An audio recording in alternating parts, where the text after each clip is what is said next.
Good evening. Thanks for joining us. This is the World News on your premium talk radio today, 95.1 FM Port Harcourt. In the headlines, Senate moves to ban recruitment of under-18s into Nigerian military.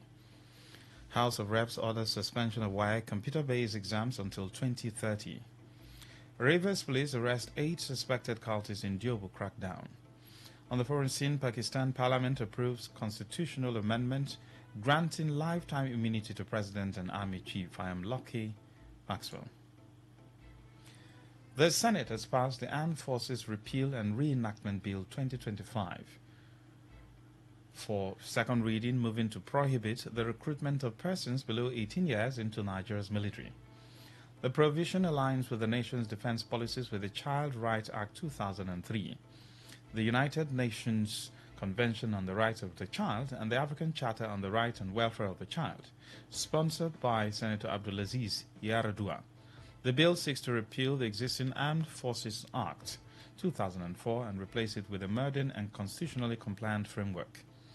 It aims to ensure that the military's operations reflect current democratic standards and evolving security realities.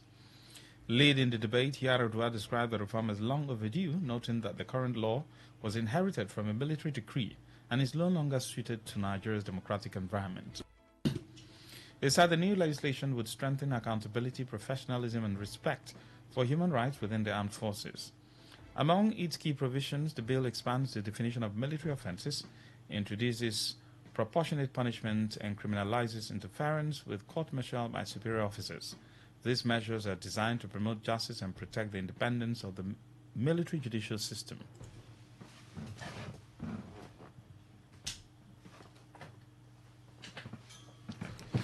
The House of Representatives has directed the Federal Minister of Education and the West African Examinations Council WAEC to suspend the planned introduction of the computer-based testing CBT for the 2026 school examinations. The resolution followed growing concerns that most secondary schools, particularly in rural areas, lack the infrastructure, manpower, and digital literacy to support full transition to CBT. WAEC, with the approval of the federal government, had earlier announced plans to conduct the 2026 May-June examinations using computers, following a partial rollout for private candidates in 2024. However, adopting a motion of urgent public importance sponsored by Kelechi Wogu during plenary, the House urged the Education Ministry and state government to begin preparations instead, including recruiting computer teachers, constructing ICT halls, providing internet access and standby power supply, and assessing schools' readiness ahead of the gradual implementation by 2030. Wogu, while leading the debate, warned that hasty adoption of CBT could lead to massive failure, depression, and other psychological impacts on students. Unlike JAMB, he argued WAEC candidates sit for at least 9 subjects, including theory and practicals, making a full digital transition complex and premature. The House therefore resolved that full implementation of CBT should be postponed until 2030, giving schools and examination bodies enough time to build capacity. It also mandated its committees on basic education bodies, digital and information technology, basic education and services, and labor, employment and productivity to engage stakeholders and report back within 4 weeks.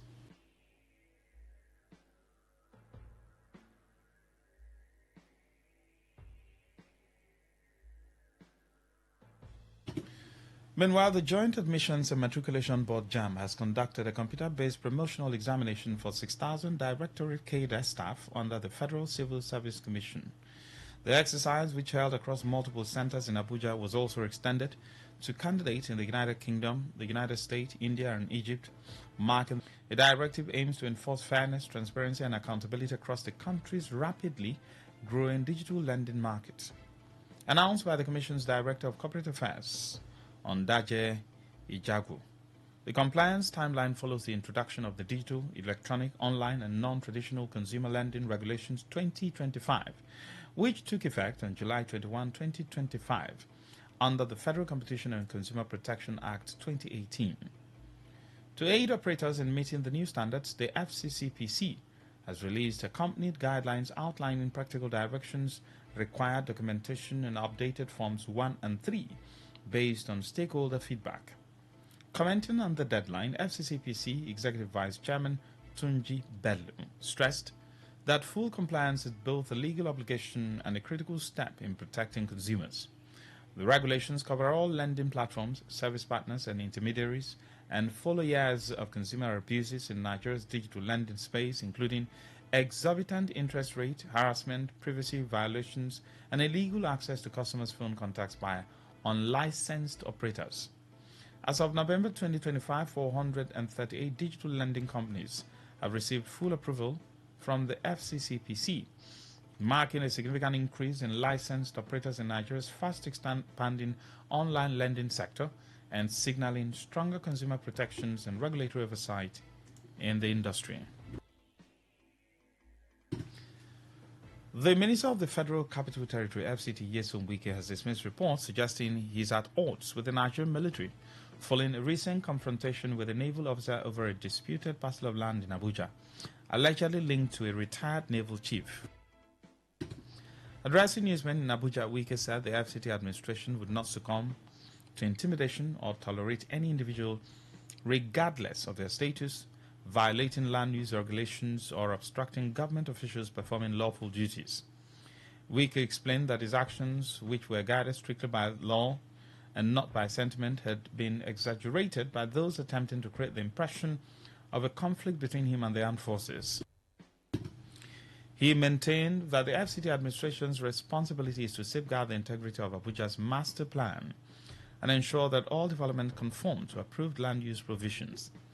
According to him, those who obtained land for agricultural purposes but later converted it to residential or commercial use without approval would face legal consequences. The minister noted that the FCT administration had in the past engaged the military hierarchy and land-related matters, always resolving them through institutional dialogue and mutual respect.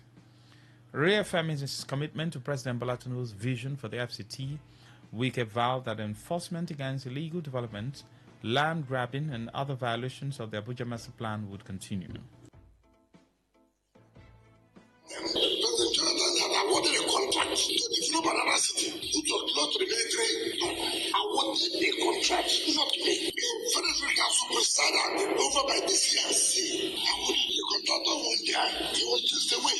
I brought it. We met. The chief of Afghanistan, Alabangi was there. The former chief of defense staff was there. You sent me the start of defense. One met. I never one day. I respect the institution. And I know what it takes. People that still go from nobody. Still go from who say that they support the military now. What I mean? How do you see the private individual? You're listening to the World News on Today95.1 FM Port Harcourt. We'll be right back after this short break. Every day, every hour, when the big stories break, depend on our 24-hour news team to bring you the latest. Today, 95.1 FM.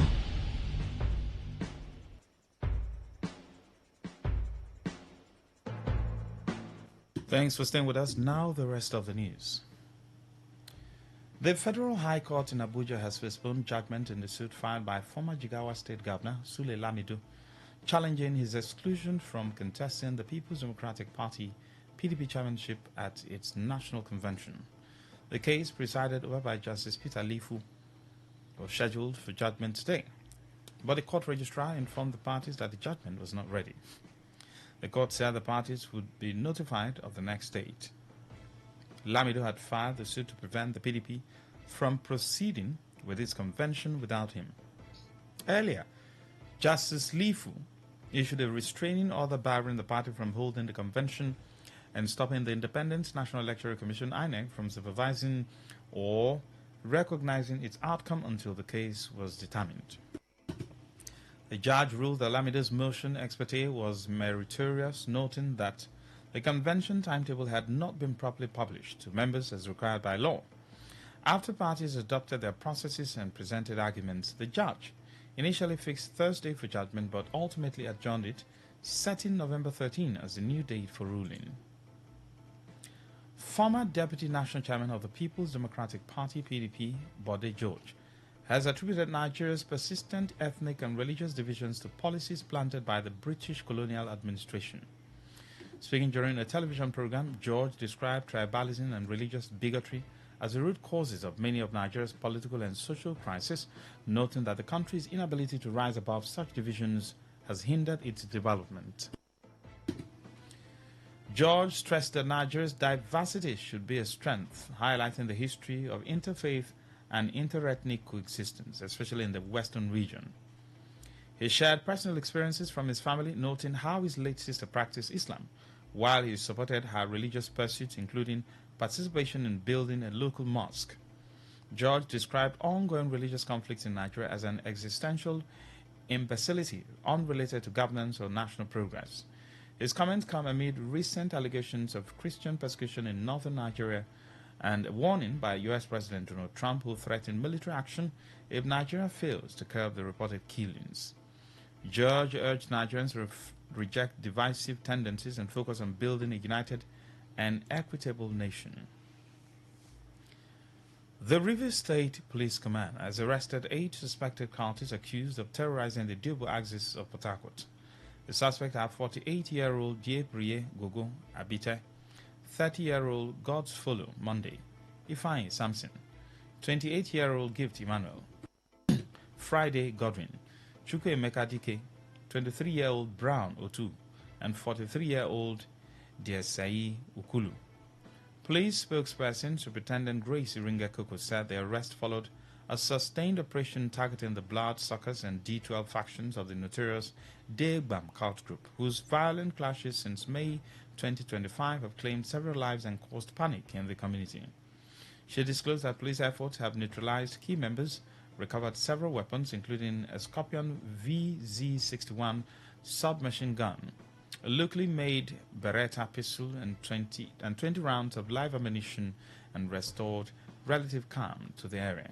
The statement revealed that the weapons were hidden in a black bag at the home of suspect Diesai Ukulu and discovered after his confession during interrogation.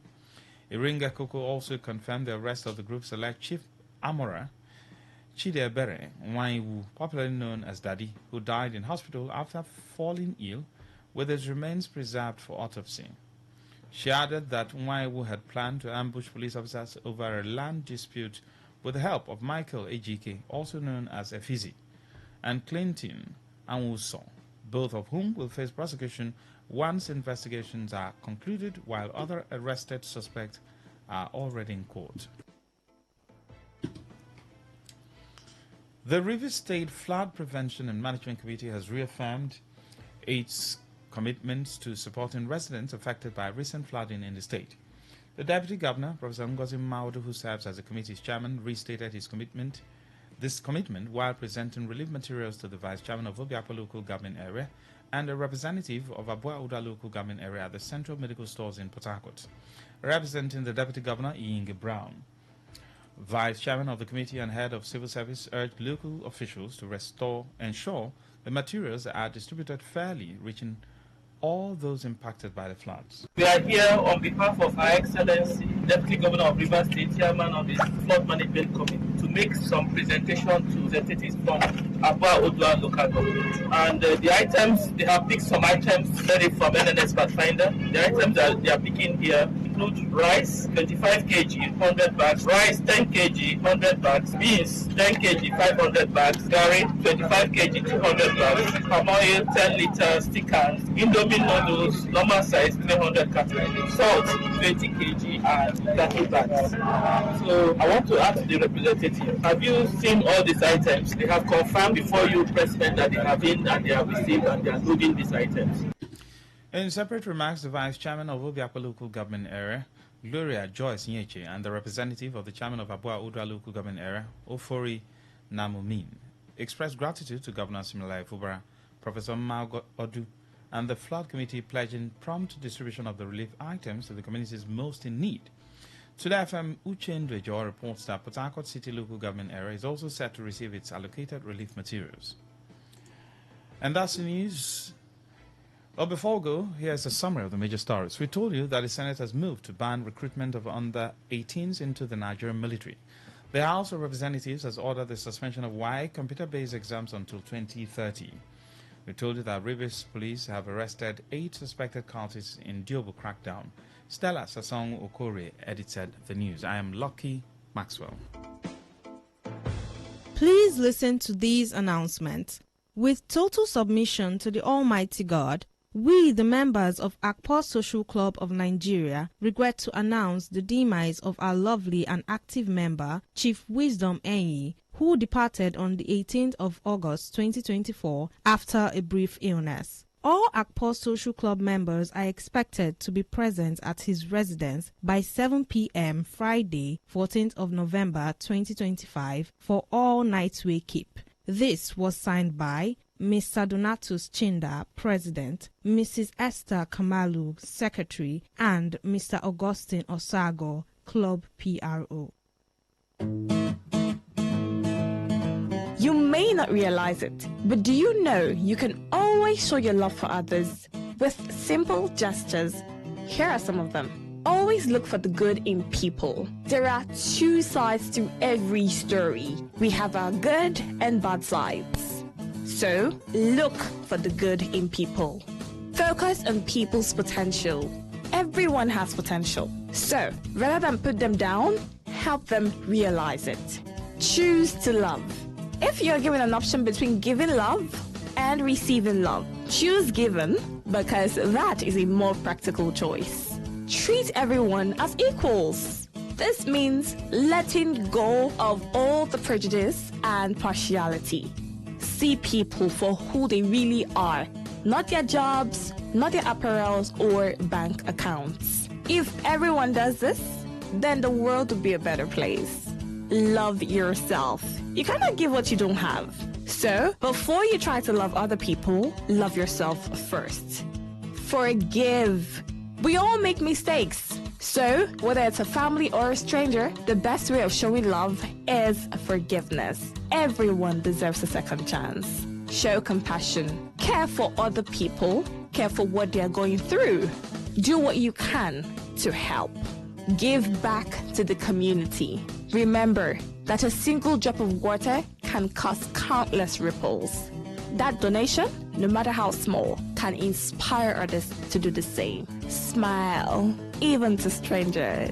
Remember that you're never fully dressed without a smile. So, do not underestimate the power of a smile. Not only does it lighten up your face, it will also brighten up another person's day.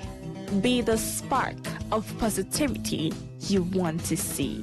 When you smile, the whole world smiles with you. This message is brought to you by Today95.1 FM, the voice of the people.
they should play well. If they like, they should not play well. That one concern them. All right. Good evening. Hello, good evening to you, Lucky Yes, Maxwell. sir. Go ahead. Lucky Maxwell, let me disagree with you for once. You said they are not giving us food. Don't they give people rice, 25 kg? Don't they share rice? Is that one food? Don't you see the people who are receiving the 25 kg downstairs, 10 kg? Don't they dance? Very unfortunate. Lucky Maxwell, what is in my mind? Before I started watching this match, I'm still watching the match. I'm right before the screen. I discovered that the last couple of matches Nigeria Super Eagles has been playing this qualifying series, the players have no name on their jersey. And the countries we play are African countries. And Nigeria will play with the giants of Africa. And those other countries, they write the names of the players on their shirts. As if you are looking at the screen as I'm watching, Osimhen is number 9. There's no name on his jersey. Aubameyang is number 9 in Gabon. He has his name on his jersey.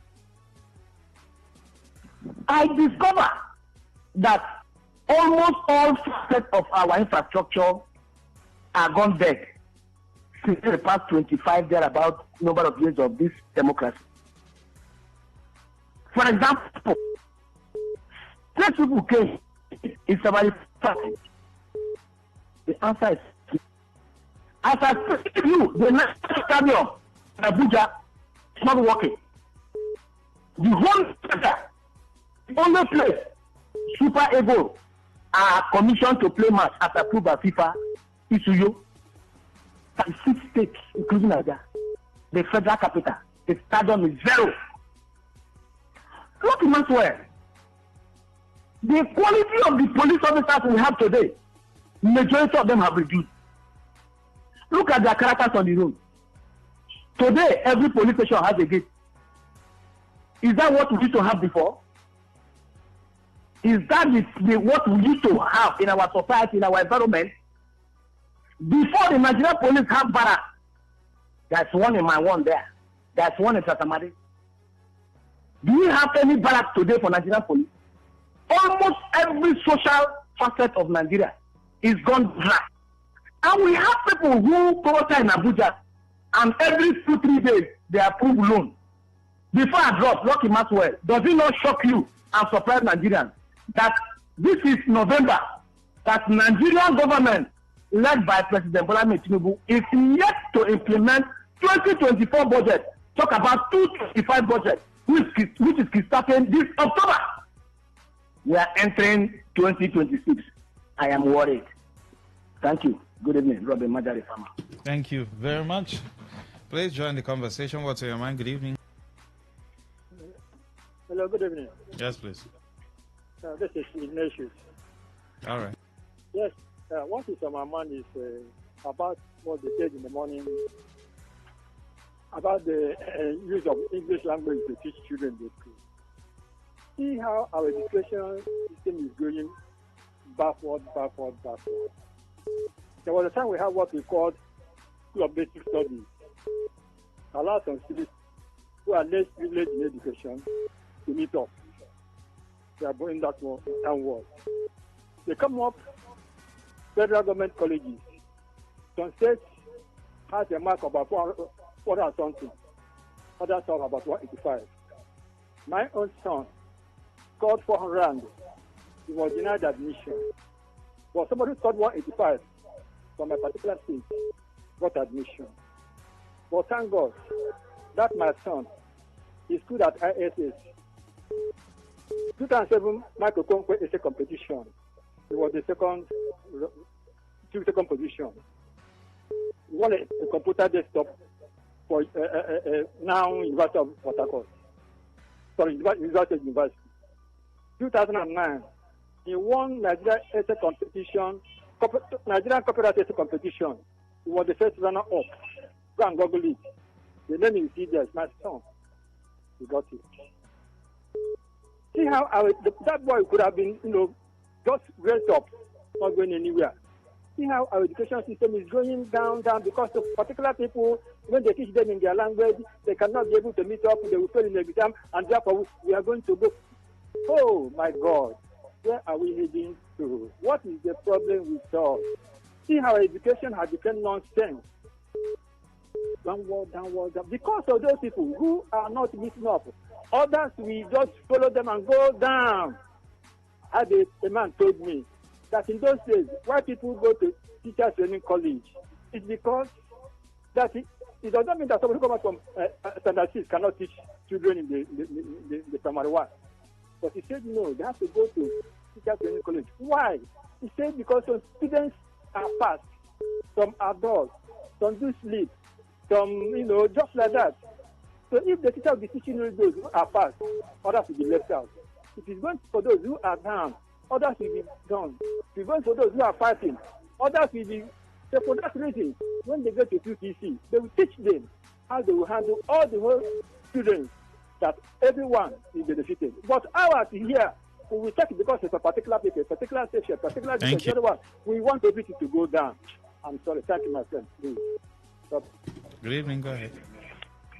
Good evening, Maxwell. Yes, please. That's Congo. Please, my brother. What is on my mind is this. The Sepas cohesive apparatus in Nigeria, they do not know how to talk. They are very, very vigorous in talking. Do not even match their words. And that is why the ordinary man took them down. And that is to say, they do not know their job. If you know your job, you will be commanding. And because they do not know their job, they are vigorous in talking. Not even knowing what they are talking about. Then people mesmerize them. And in fact, I least expect the separate cohesive apparatus to have in Nigeria to be behaving that way. Thank you very much. That's Congo. Please turn off your radio set anytime, so we don't have that hold back. Please help me. I beg you in the name of, I don't know, God.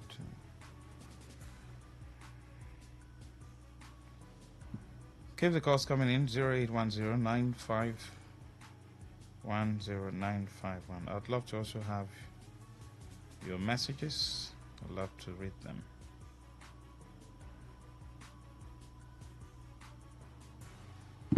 All right.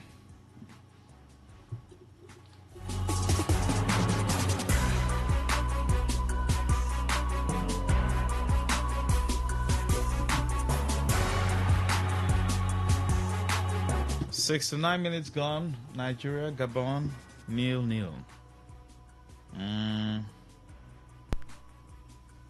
No goal yet. So we're still waiting for the Super Eagles to put a smile on our faces, right? So at least we can forget about who is a fool and who is not a fool. Who has integrity and who does not have integrity. Integrity. Okay, it's integrity. Not integrity. Integrity. So call me 0810-9510951. What's your mind? What is bothering you? And you feel like discussing it, bringing it on the table for us to dissect. It might be something that after bringing it up here, you might get a solution. Don't you think so? So that's why you need to bring it up. 0810 9510 951. For messages, 0701 9.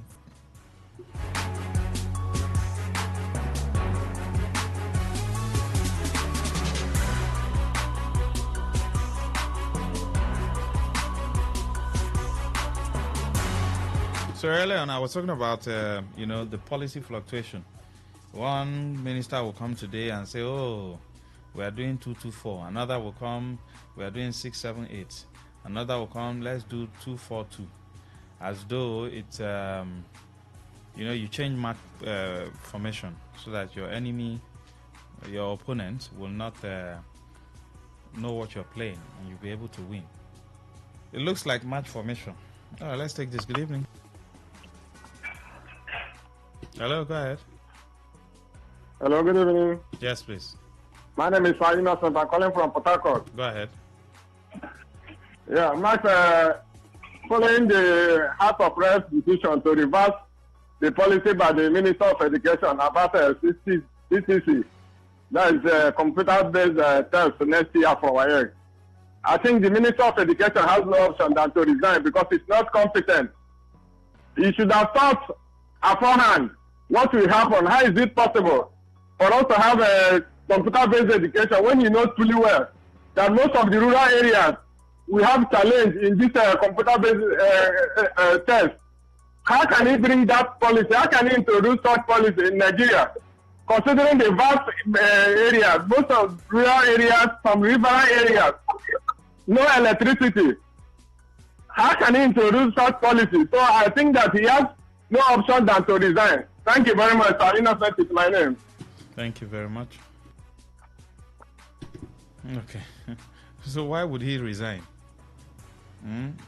Do people really resign in Nigeria? Do people really resign in Nigeria? Even when things are going wrong. What's happening to Nwabali? Oh boy, stand up. This is just 72 minutes. You dey fall for ground. What did they fall for? Stand up. Everybody tell Nwabali to stand up. Nwabali. Abali is night now. I don't want to combine the other one. Nwabali, stand up. What happened there? You go kick person. Have you then kick him? Hi. Okay. That was an accident. 0810-9510951. So if you look at this fluctuation in policies, by either the state government or federal government, it's really worrisome. A friend of mine, she sent something to me that a particular state is recruiting into their civil service, and I said, put in now. She said no, that was how she did in her state that time, that year, and somehow because she didn't want to relocate back to her state, she had to put the wrong answers. That the CBT exam was very simple, but she had to put the wrong so that she would deliberately fail, and her name didn't come out. Guess what? Those who were employed then during that particular governor's time, the moment the next governor came, he flushed everyone out. And you know what that means? So it's worrisome. Okay, fine boy goalkeeper wants to replace Nwabali. It's worrisome. When you don't have continuity, this one will come, do his own. The next one will come, he won't follow through. He will flush everybody out. You put people's destiny at risk. People are already happy that, they have gotten job. The next governor will come. Didn't it happen in this state? So that's another thing. The governors should also be doing the right thing. Isn't it? They should be doing the right thing. If you want to do employment, employ well. And then when the next governor comes, the next governor should continue with those who have been employed. The right thing should always be done. Good evening. Hello. What's going on with the line? Hello. Yeah, Max, good evening. Yes, sir. Go ahead. Maxwell, like play. We don't forget close to 300 billion that came into this. Is it close to 300 billion? I think 200 and something billion that came into this state within a space of 6 months. For something.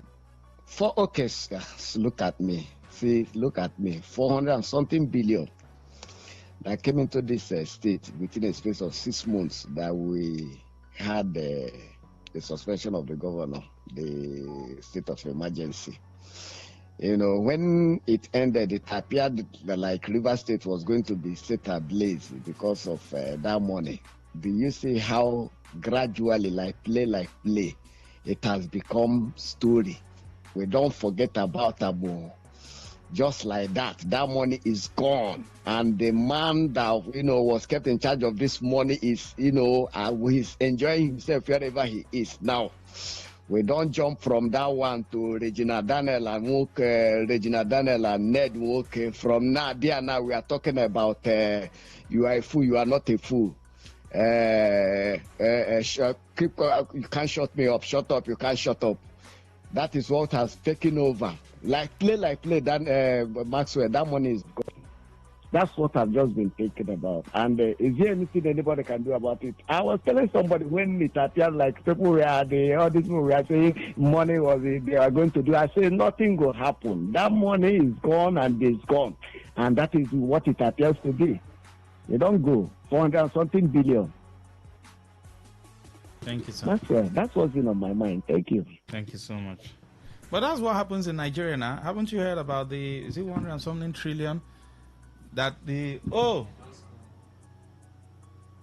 Okay, we have scored, Abby. My mind don't fly you. I thought the noise people scored. Okay, now we score. Thank God. All right. It's not that when you score now, you now go and do melembe. You keep on going forward. Score another one to make it 2. All right. Congratulations to Super Eagles of Nigeria. Ginger them. Stand up. Go and play. The celebration is okay. Go and play.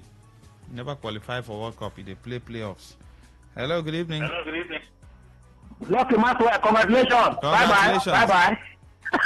I want no miss. We'll go sit down. No. If they sit down now, we watch sit down, they watch. You they there, they watch. They do their work. We need to try our own. Congratulations. Thank you. All right. So, that's what happens in Nigeria. Nigeria is a funny place where you heard when the House of Assembly were talking about unaccounted money, and even the GMD of NNPC didn't come.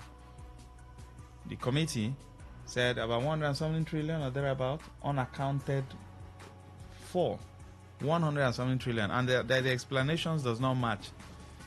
That's what happens now. Things are moving. Money is moving.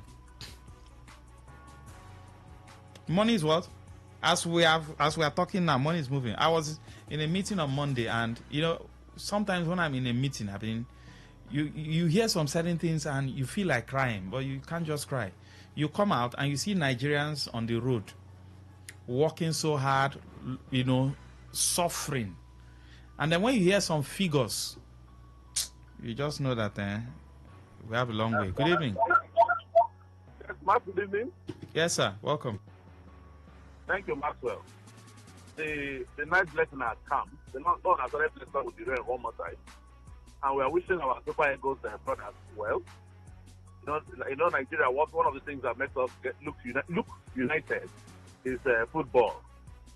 That was why when they were having issues of not being paid, arrears and things, bonuses and all that, I was just saying, God, I beg, careful, help. And thank God they have put themselves together, and we are happy. They are winning. Maxwell, the last call I just talked about our 460 billion that came to the state. It don't enter the gutter. It don't enter pipeline. Have we forgotten that? Master, do you know what that money can do for River State? Do you know what that money can do for River State? It can give us Greater Port Harcourt City that look like small Dubai. It can give us a good industry that you can employ these boys moving around to work on. Well, that is what happens in Nigeria, especially in this state. The money is so much that we don't even know what to do with the money. However, be it as it may. Master, this one we are hearing, they are using 250 billion to convert the governor to join their party. And then 1 billion to convert the senator to join their party. I don't know how true that is.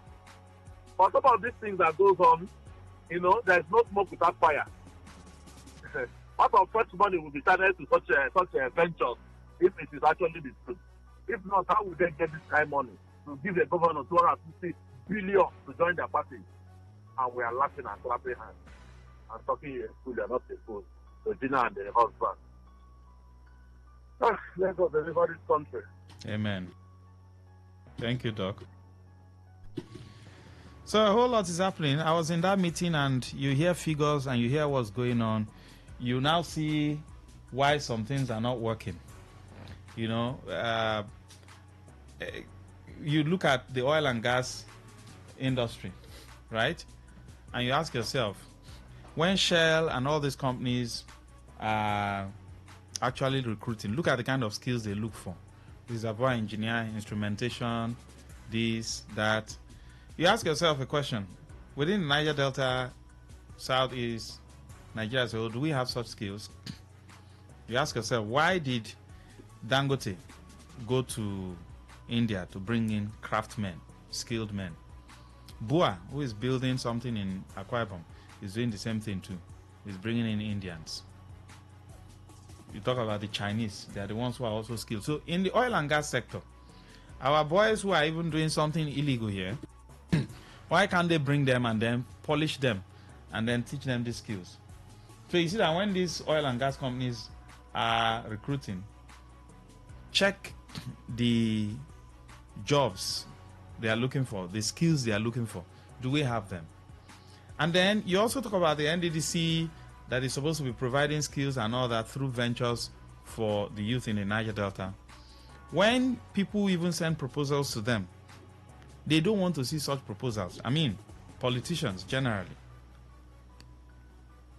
Sometimes it is even community chiefs that will even oppose it. Say, we brought this proposal, I'll train your children. Even if the NDDC even wants to do it, some people within, saboteurs, will say no. So there's a whole lot going on. And you hear figures that will blow your mind. But when you see Nigerians, when you go to the communities, what do you see? You see suffering, pain. Billions are passing through the road, passing through these communities. But the people in these communities are poor, extremely poor. But yet, billion leaves their land. You go to, when I went to Igboeche, while you're driving, you know, from one pole to the other, you see shell pipe crossing the road. You get to another location, you see shell pipeline crossing the road. So if you talk about Umebulu, you see oil wells everywhere. Igboeche and Co, you see oil wells. And they are drilling. But go there, no road. Common road, no day. My issue is not even with the public office holders. My issue is with the people who are suffering. The people are suffering and are also endorsing the wickedness of these guys. Because I don't know, what do you call that? There are a few set of people who hold the whole population to ransom. Some of them, when they come to those communities for one thing or the other, you see the what you call it? You see the convoy, SUVs. You are driving SUV in the midst of a community where there's no road at all. It's quite shameful, but I mean, shame not to catch anybody again. No. Shame not to catch us again. So that's what it is. People are suffering in the midst of plenty. I can tell you the kind of money in the system, the kind of money we have as a nation, my brother, the money is big. Oh. There's so much money in this country. Oh. Chai. So much money. So much money. I hear figures. Oh. I hear figures. When I go to some meetings, I hear figures. 0810-9510-95. Well, you're still busy with the match. What's going on here now? This signal has to come back. While you're still busy with the match, all right, call in and tell us what's on your mind. And then from 7 p.m., we'll be marching down to Eyewitness report. Eyewitness report. That's by 7 p.m. But we'll still have a few minutes to go. Yes. Good evening. Hi, Mr. Master. Good Welcome, evening, sir. sir. Thank you. What's on my mind? My brother is about the conduct of policemen on the roads. I will not stop saying this thing, not until something serious is being done to sanitize these guys. I keep asking this question. Is work they are doing on the road, is it to collect money from the motorists, or they are there to safeguard the people and the society? If the answer is yes, then there are no difference between them and those criminals, those hoodlums who usually come on the roads, stop people, then take whatever is that belongs to them by force.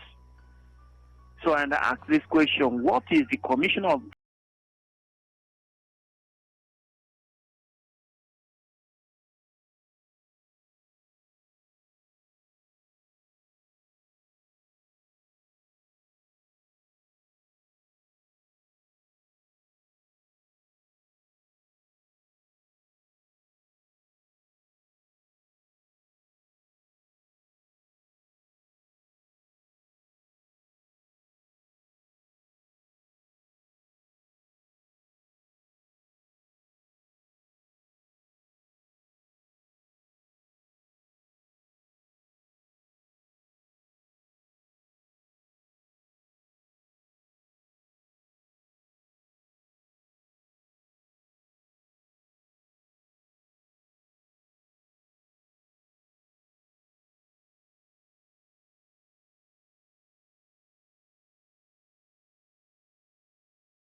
.1 FM, Voice of the People.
civil rights movement. In 1966, defense ministers from 7 African countries established the Central African Defense Organization, CAD, a military alliance intended to provide mutual security.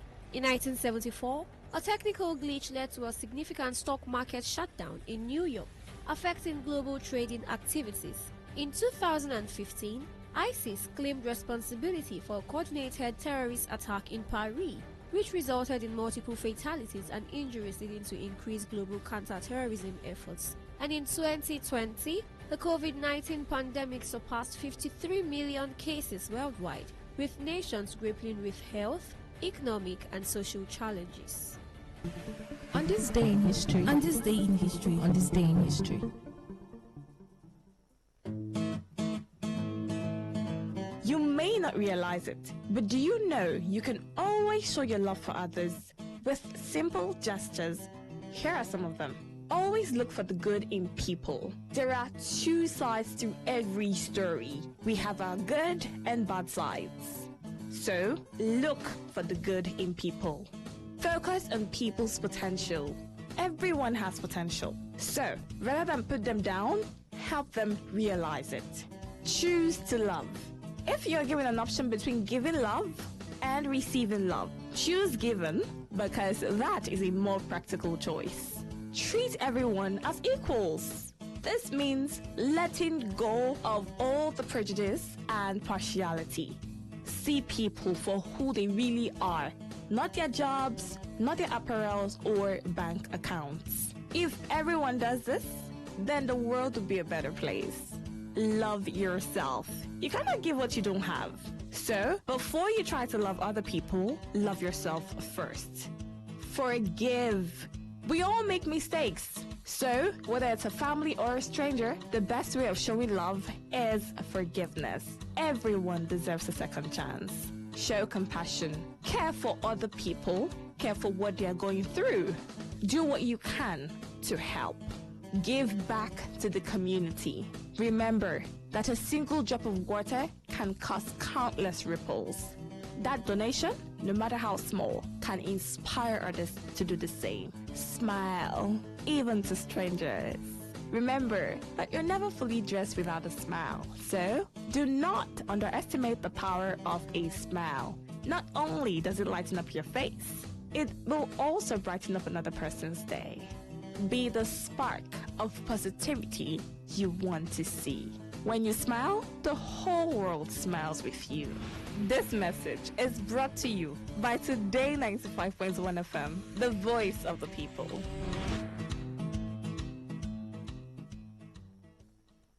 Say no to the ordinary. Embrace the extraordinary, because we are the voice of the people. Today, 95.1 FM. Today, 95.1.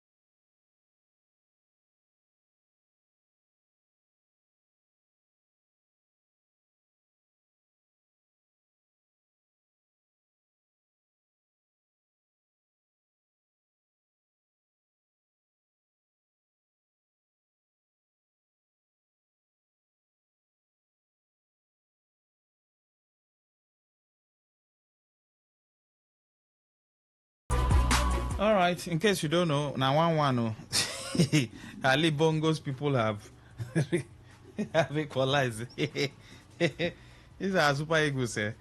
It should take time. Yeah, I've told them several times. This is, the only thing that is giving us joy, apart from the video and Burna Boy and Thames and Co. This is another thing that brings us together, that is giving us joy. They should just do it well. Okay, they didn't pay your bonus earlier. They can't later pay. Just make us proud now. Don't do it for, okay, even if you say you don't want to do it for the leaders, do it for us. Is that also? Do it for us. Nah, Ali Bongo's people have scored 1-1. Let us see now. Let's see. Well, Let me be taking your eyewitness. I saw those guys trying to excavate the drainages, I think from somewhere around Ozoba. They have gotten to, where did I see them? Close to Dominion City. Yes. That's where I saw them today. So, well done, guys. You guys should keep on working. Keep on working. 0810 9510 951. Good evening. Hello, Lucky Maxwell. Yes, Robin Major. Good evening. No matter what, my eyewitness. You know, the other day you talked about you physically saw Eleme Junction. You rode through the road and you saw what they were doing. They were carrying out excavation, whether it's gutter or drainage. Today I took out time when I came through from Eche to Port Harcourt. Didn't go through Igruta just to ensure I see one or two things. I saw exactly they were working. And after asking question, is it government of River State or federal government or local government?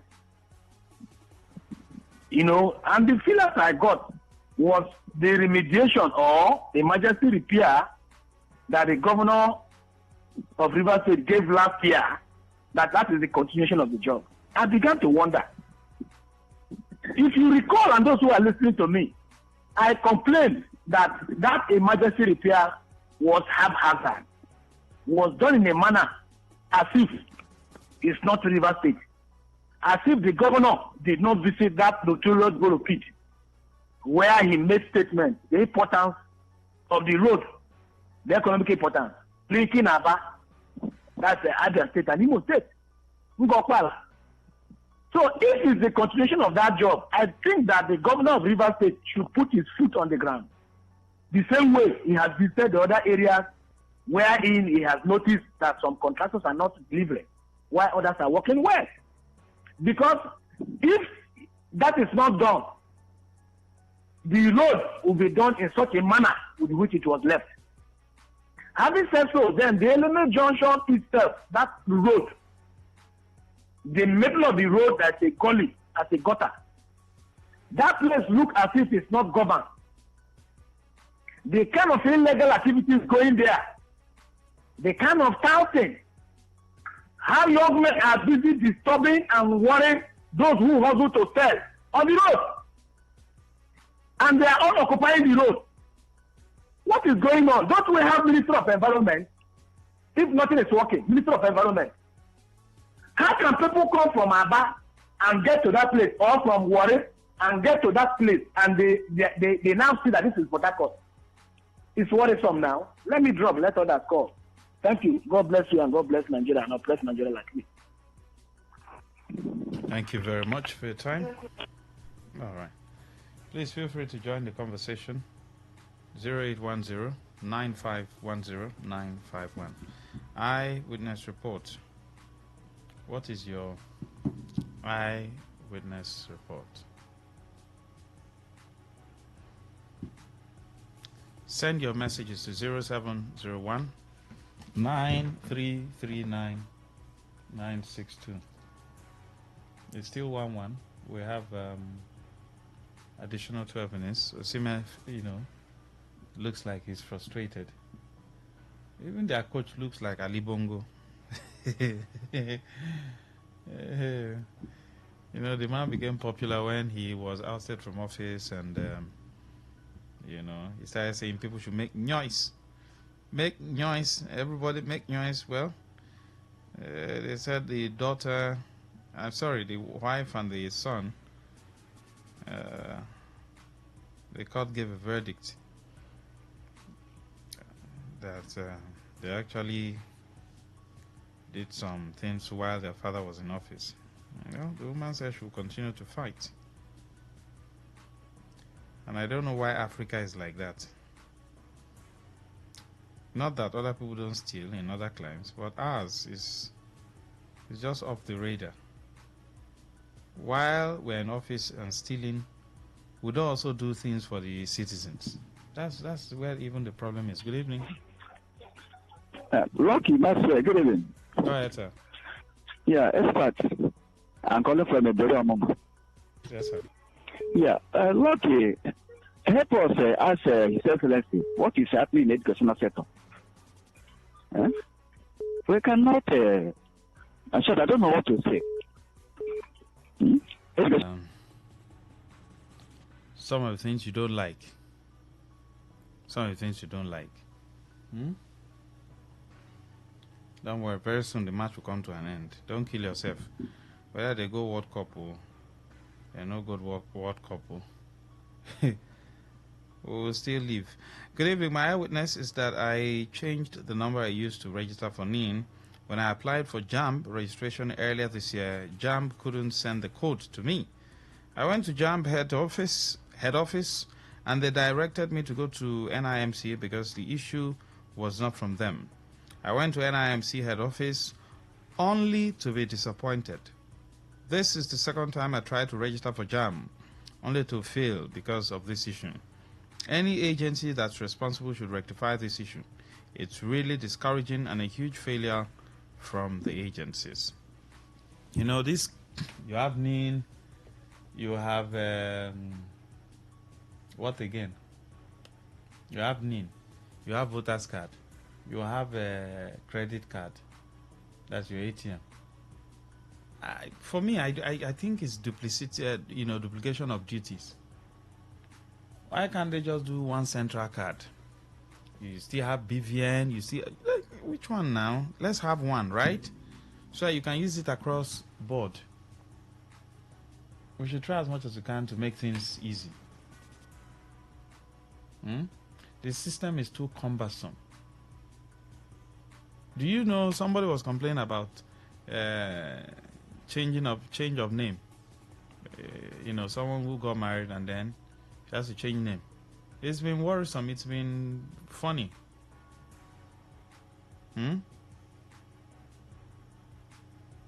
It's been funny.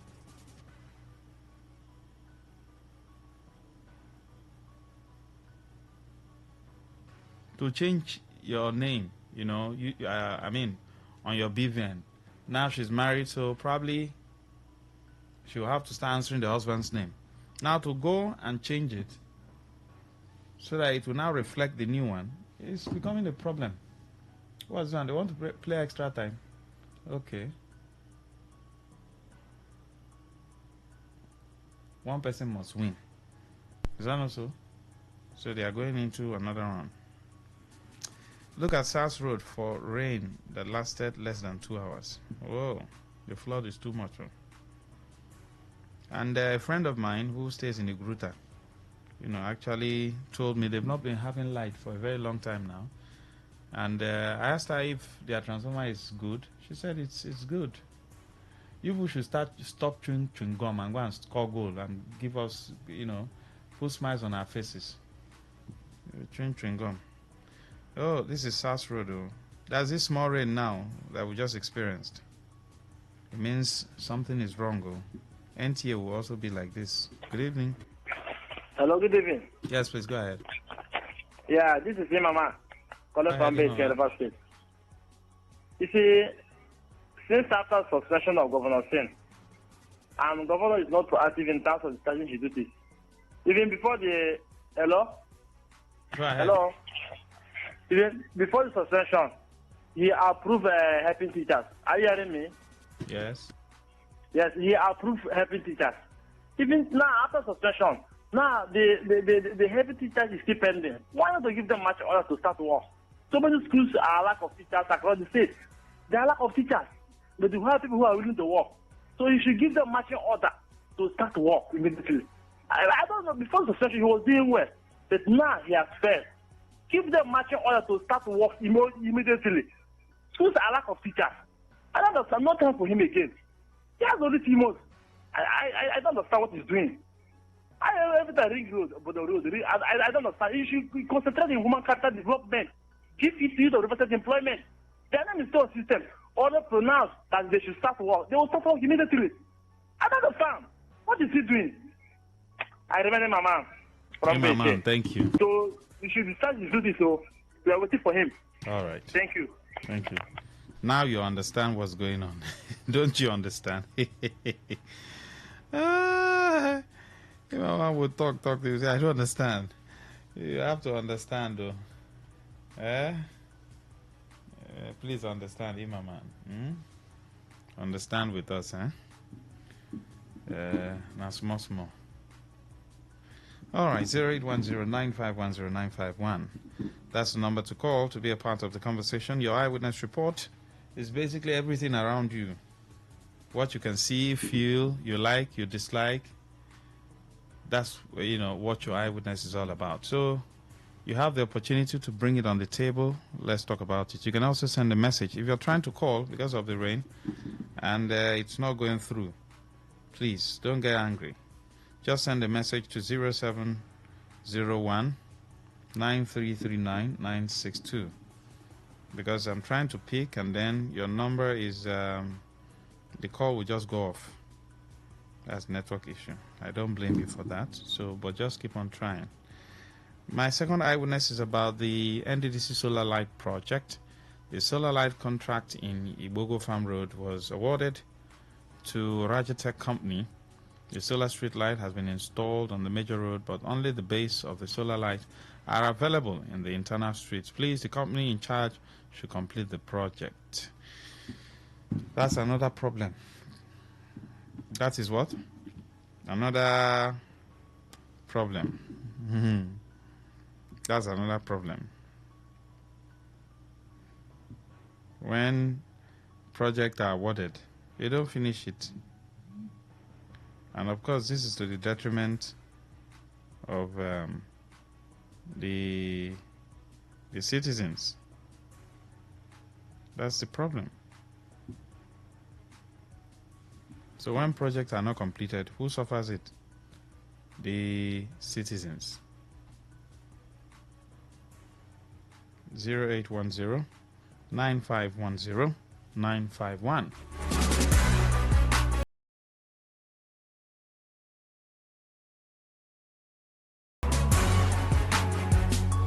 The Dominion City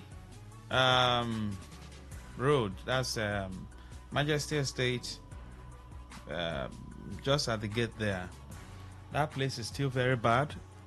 I am sure government officials also pass through that environment because it's a major road. If they pass through that environment and they are yet to do anything about it, then I don't know.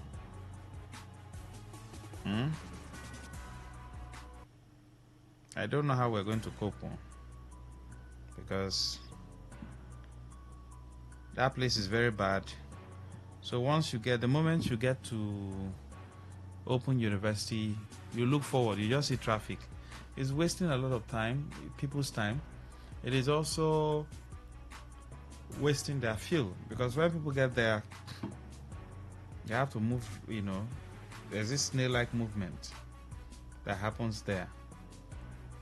And then what if someone is in a hurry? Now some people have started driving one way.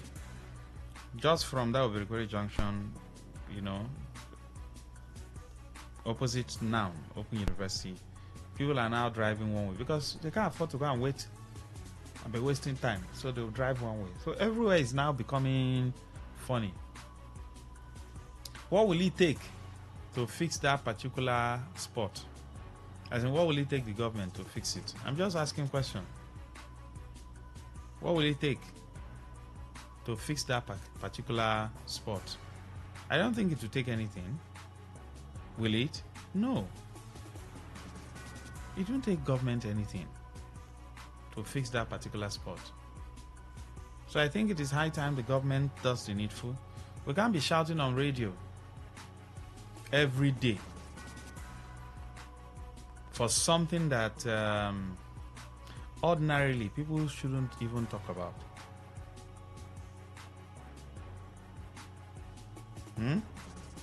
People even shouldn't talk about it.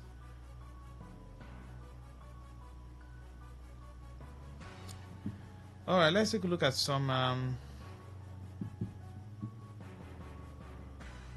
schools that Imaman sent in that needs rehabilitation or reconstruction. UPE, Umaturu Mbeche, State School Akpoko Che, State School Okoneche Ibudu, State School Okehi 2, State School Umaturu Mbeche, GGSS Ndashi, State School Akpokavi, State School Umocham. Okay, they have scored another one. Thank God. So 2-1 now. Now you guys are putting smile on our faces, right? Scored the third one. Don't go and relent. Now so I score one and I go sit down. Let me finish in my man's school. State School Umaturu Mbeche, GGSS Ndashi, State School Akpokavi, State School Umocham Ndashi, State School Umokom Ndashi, State School Eche Girls Ibudu, State School Obite Eche, State School Umoye, State School Egbelubi Ndashi, CPS Umenye Ibudu, UPE Isu, State School Umedili Ndashi, State School Amakum Beche, Health Center Umaturu Mbeche, General Hospital Okehi, Health Center Umede Mbeche. All the schools and brilliant though. All the schools and health centers need total rehabilitation. See, no need for this. You just knock the thing, enter. What we need is results. You don't go there to go and be playing Papa Nyabo. Congratulations. Try and score another one. Will they exhaust the time? Okay, they will. Okay, it's not in those days when we used to have golden goal. I think the last time we had that was in 1996 when Kanwanko scored the golden goal, right? Olympics 96. All right. State School Edoha in Ahoda East local government area that was built by former Governor Rotimi Amechi that was not completed is now without a single roofing sheet and the environment is bushy like an evil forest. Chai. So I am calling on the River State government to pity the pupils and fix the roof. Engineer Godwin Happy, thank you. While you're watching your match, send me a message, your eyewitness message. Call in also.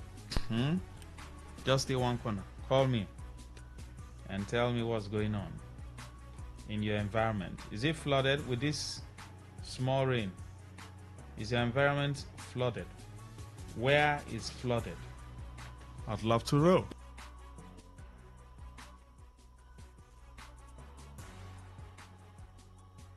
So 98 minutes gone. Nigeria 2, Gabon 1. I'm sure their former president will be making noise as we speak. Good evening. Hello, Max. Yes, welcome. Good morning from where you are. For heavy rain around that jeep. With great flood here and there. Just want to help you know what's going on in other places. Thank you. Good evening. Hello, Max. Good evening. Chief. Thank you. You see, this is our road. Another thing, our health center. Obogoro Health Center along Mbaraja Road, that health center there was abandoned since Amechi administration now. When governor come to flag over this organization, he promised to Hello. Go ahead, Hello, Chief Solomon. So even when he's coming to commission the road, he also made a comment of it, saying he will do it, he will complete. So we are pleading. I want to remind him, let me come and complete it along together with this road. The problem we're going to have now is major thing now is this road and that big gutter at Catholic Church with this health center. If he can be able to complete it, I think we will be at benefit. This street now is what is tying us down. It's, as it is now, we cannot access to Rumokwachi and Ozoba so easily. Kekesef is very, very bad. The road has becoming worse. You see, so as it's carrying along, the road. Hello.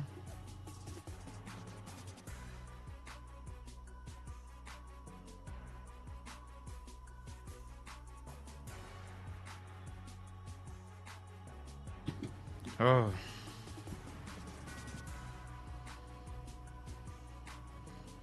Chief Solomon, can you call back? You see, they have gone to relax. So you see, these are Super Eagles, eh? They are very funny. Go and score that goal now. Score now. Score now. Goal! Goal! Goal!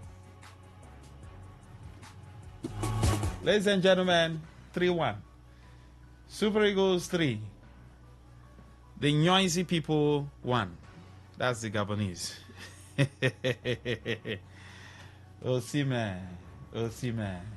Brilliant goal. Fantastic goal. Not too much grammar. You just do the thing, touch him. Bam, you enter. Yes, good evening. Hello, Mark. Good evening, Chief. Yes, my airtime dropped. So, go ahead. So, like as I was saying, the three problem Obogro is having now.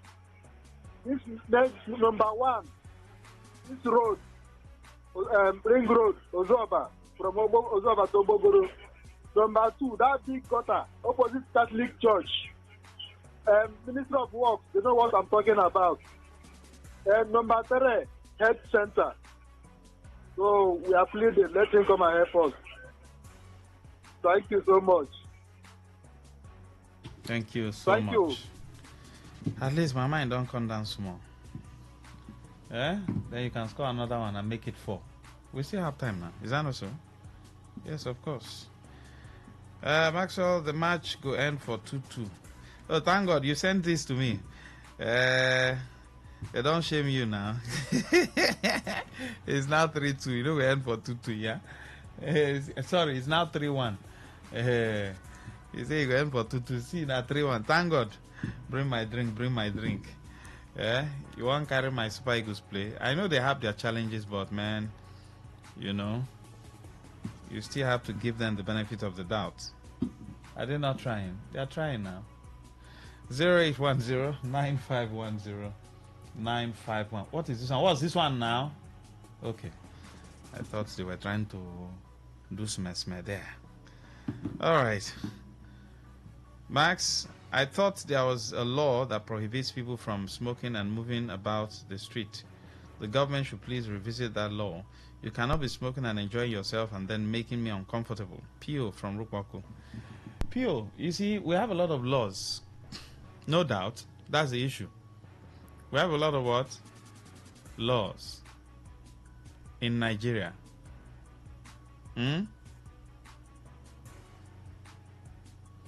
But the problem is implementation. See, there are a whole lot of basic things we haven't even taken care of. We have not been able to provide the basic things of life. Are you getting what I'm saying? You see those laws, nobody, government officials, are they even ready? You must have a stable government first before anything can work. Look at the way, for instance, in River State, look at the way governance has been. Someone projected someone, the person came in as governor, control wants to control the other person, then they started fighting and all that. So which time do they even have to be looking at? What you just stated is an item on the table of good governance. But the issue now is the government is not even stable. Then they finished, went on a 6 months break, came back. They said they have done agreement. Do you know the content of the agreement? Because look at what is happening. It looks as though there's no activity. You see that they told Mr. Governor not to do anything again. Just go and inspect the other project you've done, then don't touch any. Is that the agreement? So this one you're even bringing smoking, no smoking. Who has time for this one now? Government? Good evening. Hello, Max. Welcome. Good evening. Go ahead, sir. Thank you for your spot on this. When you said go, I was I was afraid if they didn't score or they scored, but at the end of the day, you say 3-1 to Nigeria. Thank you very much. Thank you, sir. Now, I want to kind of speak on the governance, most especially in the Rivers State. I want to appeal to the governor of Rivers State to please empower 5 commissioners, if actually he has these commissioners in these various ministries of number 1, health, number 2, education, number 3, agriculture, number 4, water resources. Then the 5th one should be that of electricity. Please, these are our basic needs for now. I know that in our secondary school days, we talk of basic needs of human basic needs, which includes shelter, clothing, and feeding. But for now, electricity is one of the agriculture, health, education should be our basic needs now. So please let our governor, Rivers State governor, please inaugurate this ministry, supervise them, give them the contract, or empower them to please for this ministry to be active and let him monitor them. These are our needs for now, Rivers State. Let's him forget about the foundation of this government and do the needful for Rivers people. Thank you very much, and kudos, bravo to Super Eagles. I know that we are going to bring that cup to Africa. God bless you, sir. Thank you. Let's talk about qualification first. So before we start talking about bringing cup, I've been drinking water cup. They talk about. Let's qualify first, eh? Let's qualify. Thank God, ability. Bring my drink. Oh. You say it will end 2-2. Now it's 3-1. 3 goals to the Super Eagles of Nigeria. 1 goal to the Gabonese. The guys who usually make noise. Please, let's qualify first before we start talking about cup. What kind of cup? Is it Unity Cup? Local Government Unity Cup? World Cup? Let's make we first qualify. Let's go to the World Cup, pass first stage, enter quarterfinals. Then we'll now be looking at okay.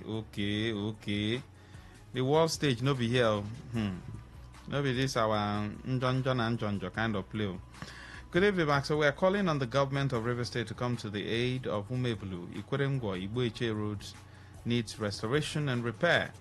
These roads have been destroyed for over 22 years. Please, Rivers government should come urgently to restore roads for the sake of humanity. Also, sanitation in this environment is nothing to write home about, as everywhere is littered with rubbish and garbage due to absence of sanitation marshals. Match has ended, or they want to switch. Okay, they want to switch. This one will go this way, this one will go the other way. It's all right. That's 15 minutes. Okay. No form of government presence in this environment, and it's not healthy for children in the area. Please, Governor Simfubara, come to the rescue of the aforementioned area for the sake of safety. We are suffering untold hardship in this environment. Okechi, thank you very much. These guys don't tire. The guys should just say, don't worry, and I don't win. Make we go house. Make we go chop. Because if it's me, if I'm on the Gabonese side, I will just tell them that, Coach, let us tell them we're not ready again. I will more go chop. After all, we don't try.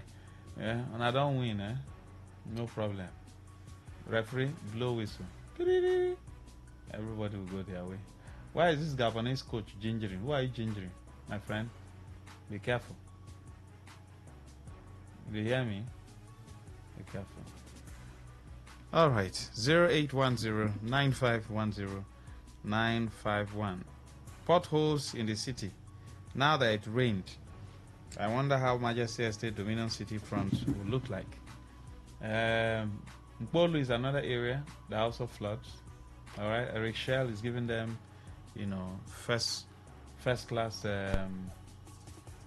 instruction. Please, guys, go in there and give us 2 more goals, so that these Gabonese can make noise as far as, as much as they can. We'll just come back home and arrange ourselves. So, Mbolu area, I don't know how it is right now, because that's another area that floods anytime it rains like this. I don't know if it's still raining. Is it still raining? Is it still raining?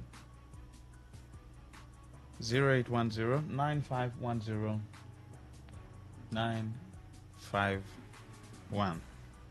I'd love to also read your messages. Please send your messages to 0701 9339 962. 0701 9339 962.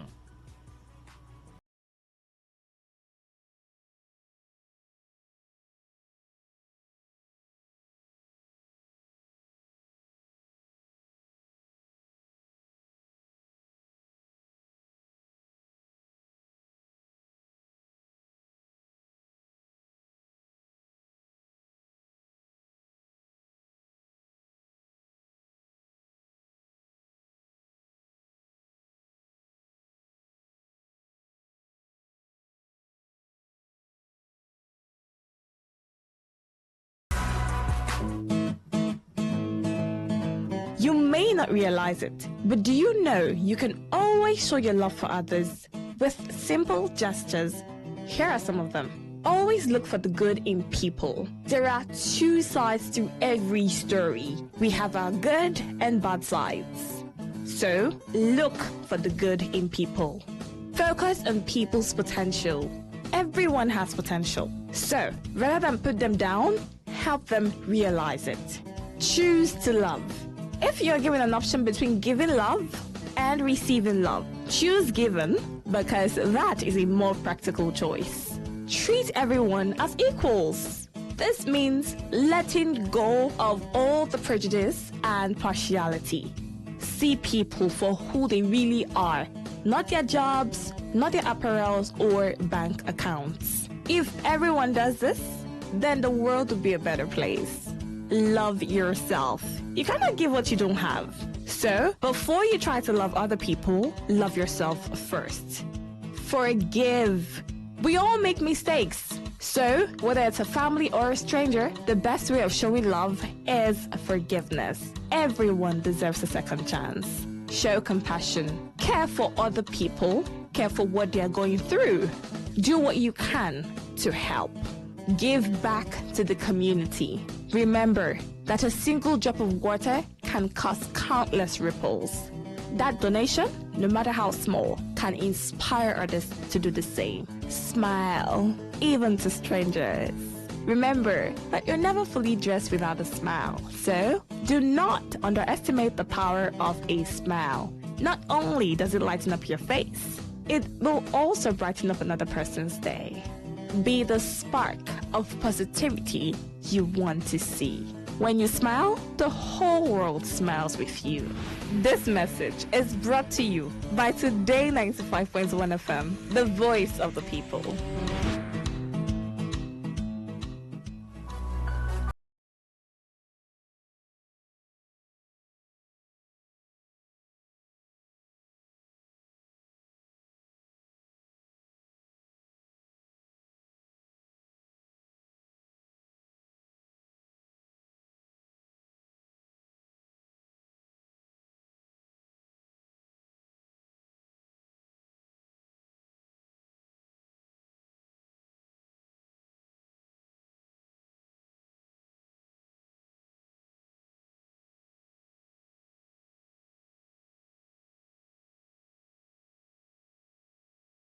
On 3 goals to the Super Eagles. Alex Iwobi come out for pitch. 3 goals to the Super Eagles and 1 to the Gabonese. Come out for a pitch. What are you discussing? We don't have time. Huh? Every time they talk. All right. The rain is very serious at Ajib Estate. So what's the flood situation? Is it flooded over there? Please let me know. You can send me a message. If you are watching the match, you can just send me a message. WhatsApp, regular message. I think WhatsApp will go faster, right? You can also call. Another goal. Oh, man. Oh, man. That's what I'm talking about. Oh, man. 4 goals to the Super Eagles of Nigeria, 1 to the Gabonese. We will really make a lot of noise this evening. What you want to complain? You want them to check VAR? They're not checking anything. It's been recorded. Calm down. You know, Rich. Look at the coach. The man is sweating. Sorry, sir. Today is not your day. All right. This one says the mile 5 axis of the Edoha International Road in Ahoda East local government area that was abandoned by the NDDC since 2015 is now worse than a farm road. I beg the NDDC to pity us and fix this road. Engineer Happy Godwin. Thank you. man. Man. Dribble 1, 2, 3, 4, and then you put it in. You deserve 2 bonuses. All right. Let's keep watching. So if you're watching the match and then you can't call, you can send in a message. Good evening. Hello, good evening, my brother in the studio. Yes, welcome, Blessed. This is Blessed from May God bless you. Go ahead, sir.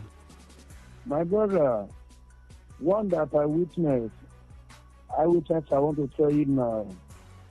It's what happened in Abuja, in National Hospital in Abuja. Imagine that Saudi Arabia sponsor doctors from Australia come to Nigeria. That anybody that's having both adult or children, male or female, that's having nose, throat, and ear, that's nose, ear, and throat, ENT, they should assemble for National Hospital in Abuja on 20th of October. So they will carry out operation that whoever may concern with a person that you know that has such problem. So I received the message, I forwarded it to somebody that who has the problem, who his son has the problem. The person travel all the way. The person travel all the way to Abuja, even though they are far away after Enugu State, one person is at Imo State. The 3 people that are presenting this city, all of them are from Abuja. My brother, the surprise that when they reach there, the Nigerian doctors, the Nigerian nurses that assisted the foreign doctors, they said that the program started a week before that day today. How come? This is the day they saw that somebody sent to them. How come about this? They're not telling them that they are not going to collect new farmer anymore. If those people they have already started with, those are the people that we're going to attend to. These people are begging them, why now? We come from all the way from far away to state and so state. They said no, they cannot carry out, they cannot allow them to join those people anymore. Imagine that the people who went there told me that they are about 50, they neglected that they did not attend to. They are about 50 in number. Now, what happened now is that after the people they even selected, they will go to operate 5 people. Are you getting me? So I don't understand. When Saudi Arabia sponsored the foreign doctor to come and carry out the operation of people that having ear, nose, and the throat problem in Nigeria, our Nigeria people still can lobby it, my brother, see where we find ourselves. This is the corruption we are talking about. When somebody say he has problems and another country sponsor who will solve the problem, Nigeria, because of the corruption, They did not allow those people to carry out many operations as much as possible they wanted to carry. They said they are going to attend to only 5 because they know that they attend to many people. The money that will go to them, they want to operate to them, to the people in Nigeria, not even for the doctor, our doctors here, or private or government hospital. That money will not come to them anymore. My brother, this is the problem we are passing through in the country.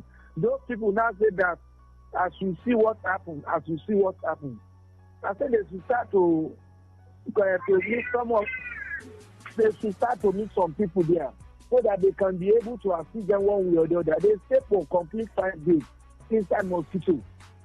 They did not attend to them. So they cannot collect any new people because they already started with some people. See where we find ourselves in Nigeria, my brother. That's my own take.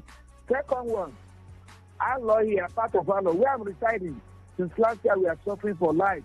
There is no transformer, chocolate or to see eye. To see electric NEP light.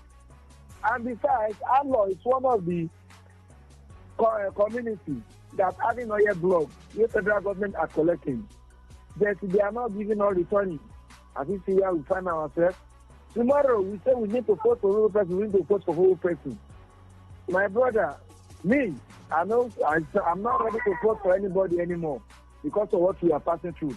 Whenever I want to iron clothes, either you go to laundry or you on your gas, carry soap iron, put on for your gas and iron whatever I want to iron.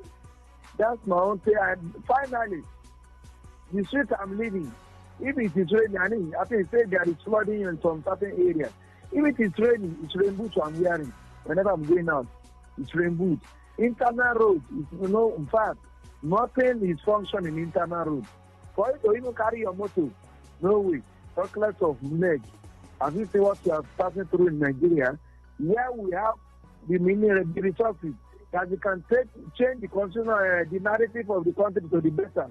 But just few people have the access to our treasury. They are sharing money within themselves. What are the duty of our National Assembly, those senators that represent each constituency, my senatorial district, they did not do it. The House of Representatives asked me what are the projects for the constituency they represented. My brother, nothing. In fact, the fire, there are other ones that the solar they are sharing. The street that I'm living, my brother, they don't share solar retail. I don't know whether because of BSA from Allah, they normally come. Now I make I suffer for all these things. Because I normally tell you what is happening. If the federal government did not function very well, they will allow the government to do well. But now in Nigeria, who the government help? 2027 is approaching. They will go to tell them that we support for them, who vote for them. Who am I supposed to vote for? So far, my father has not come out to contest. I'm not going out to vote for anybody. All right. Because the suffering is too much. See the economy of the state. After Governor Bumana return to this office, we expect whether the good thing will continue as the way it is. But they take this man, they take him like tomorrow no day. You cannot try to start to not give us project. If the project wanted to give, you cannot do it until you collect order from somebody. Is it the way we need to continue? Thank you, the sir. The answer is no. This is Nigeria for you. The government of Nigeria did not help us. Thank you very much. I need blessed from Allah. My brother, my friend. That was a lengthy one. Keep the calls coming in. All right. 0810 9510 951. What's the level of flood within your area now that it's raining heavily? How is it like? Is your street flooded? Even this afternoon, coming back, I saw some streets along the NTA axis. When it hasn't started raining itself, there was still this hot sun. And then the streets were flooded.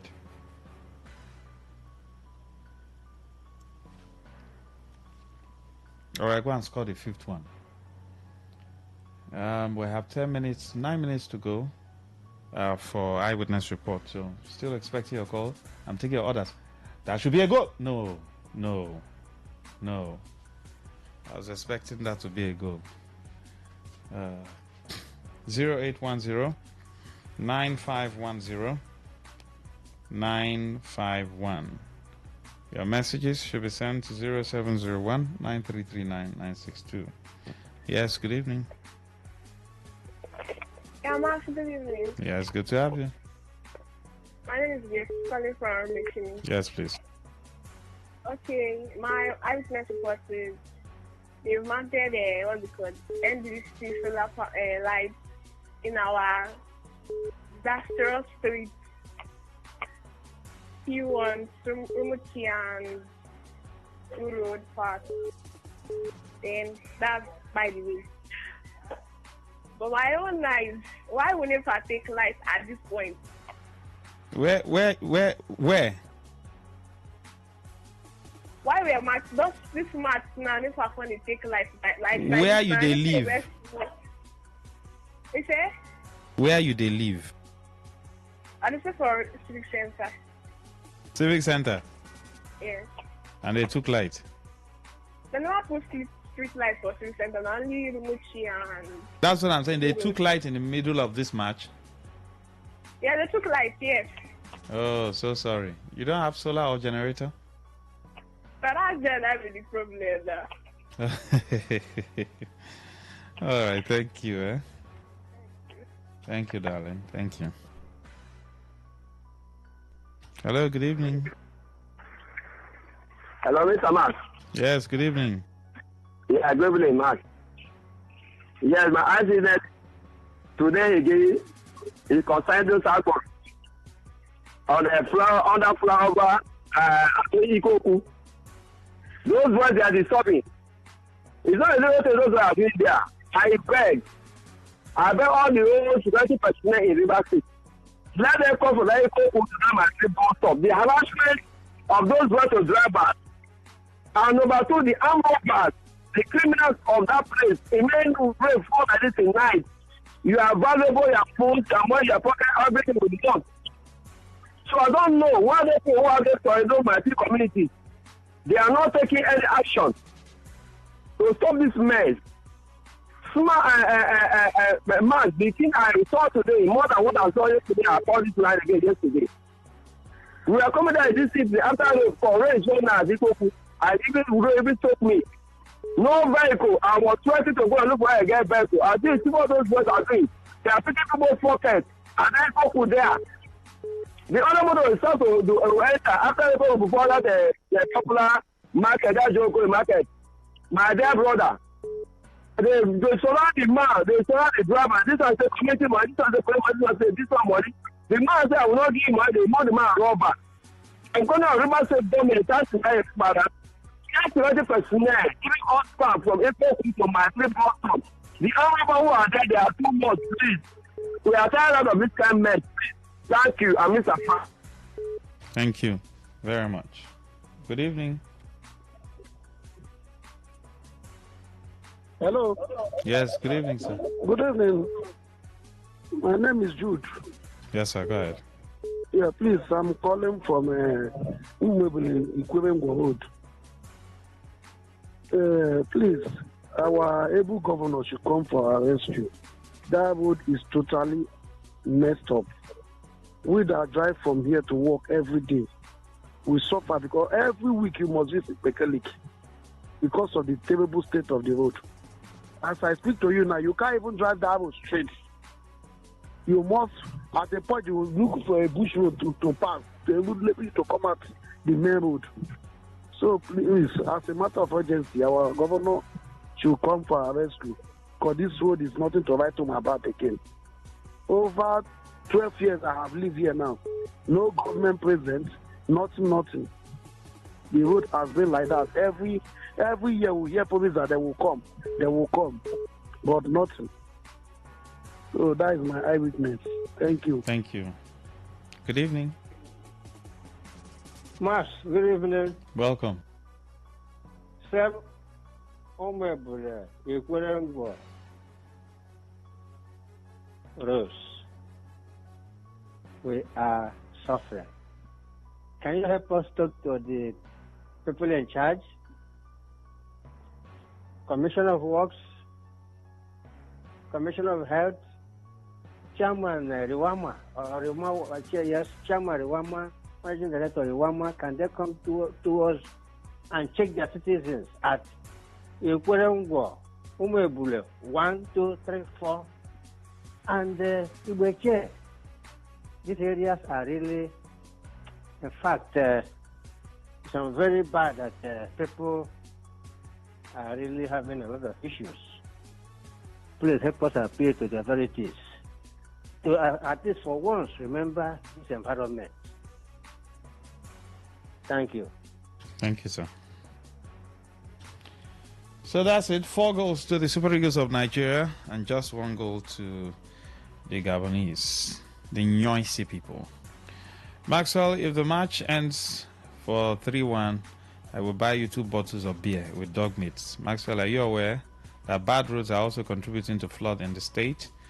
I'm aware. Thank God ability at Webu, you end 4-1, so you make it 3 bottles. I win. Is that not so? Thank God. Ensure you call me. All right, but the dog meat, I think we'll have to contemplate that one. Goat meat will be preferable. Or Ishewu or Nkwabi. Yes, good evening. Hello. Good evening. Yes, go ahead.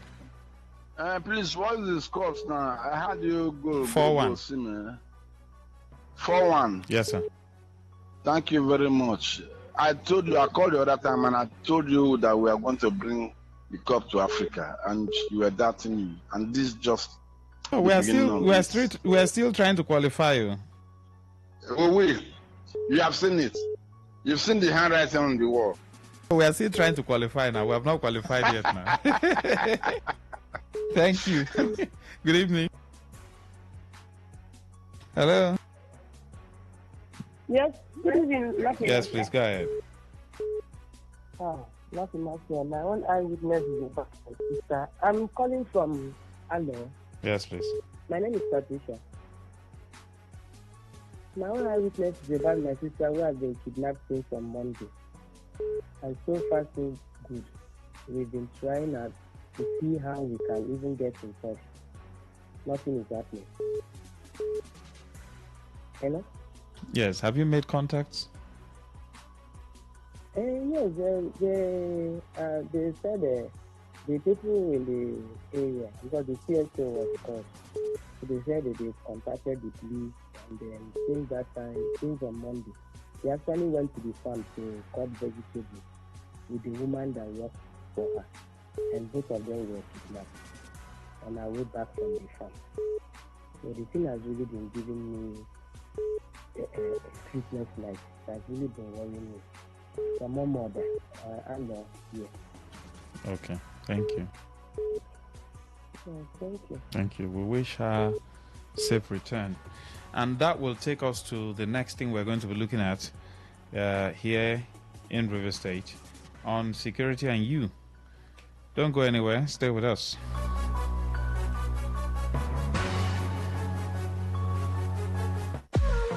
What's a successful business without sales? And what is sales without an audience? Well, do you know that you can reach 8 million listeners across 6 states in 2 geopolitical zones all at once? How? With Today 95.1 FM, you can get millions of people to know about your business. And what does that mean to you? More sales. Call 081 389 2850 now for more information.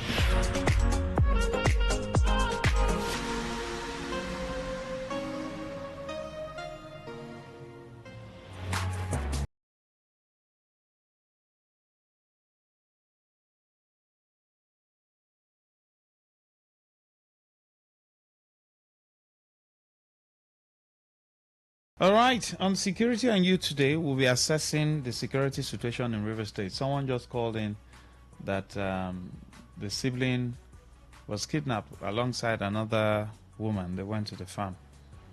So let us assess the security situation since Governor Fubara came on board. Ukechi Smith-Dibia will be online to answer if you have questions, but would want to hear from you. If you look at what's going on in River State. Would you say the security situation has improved, or would you say it is just there, or would you say it is worse now? Let's get to hear from you. 0810-9510-951. You can also use your community, your village, your surrounding as a yardstick for or an index to draw your conclusion. In your area, do you have pickpockets, boys harassing people, collecting their phones, collecting their valuables under the bridge that were built? Do we still have phone snatching, bag snatching? Do we still have robbery cases? Do we still have, issues of kidnapping, people getting lost, someone will just disappear? Do we still have such cases since Governor Fubara returned from suspension? Good evening. Good evening. Go ahead. Yeah. For security reasons, I think the something has dropped, but not all. Like this one chance something has really dropped. Before a lot of one chance, you see, but it has dropped unlike before. Taking people going to, some will tell you they enter the keke bus.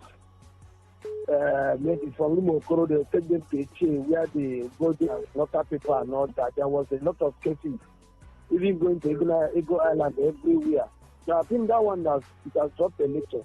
So I do my private car, but you normally hear the news and all that. Then in terms of seeing your surrounding, your areas, I think that's really true. Let me tell you why this thing dropped. Let me tell you.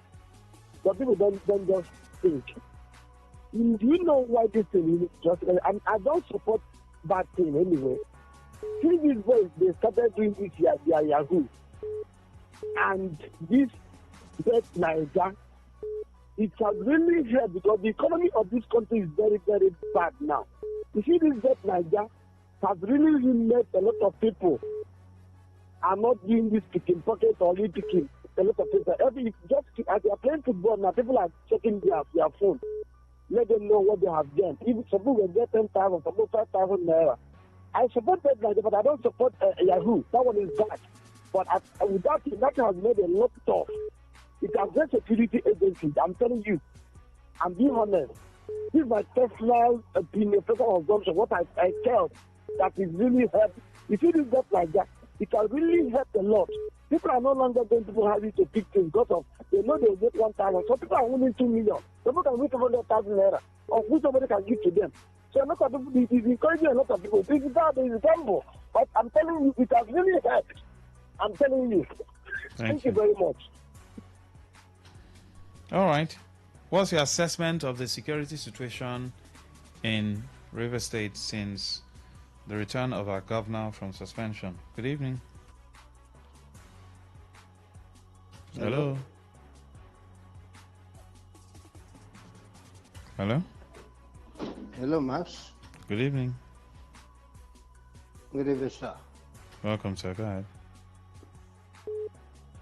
I'm calling from Elelemo. Yes, sir. Go ahead. My name is Stanley. Yes, please. I think in respect of security situation, I can observe that with all sense of responsibility that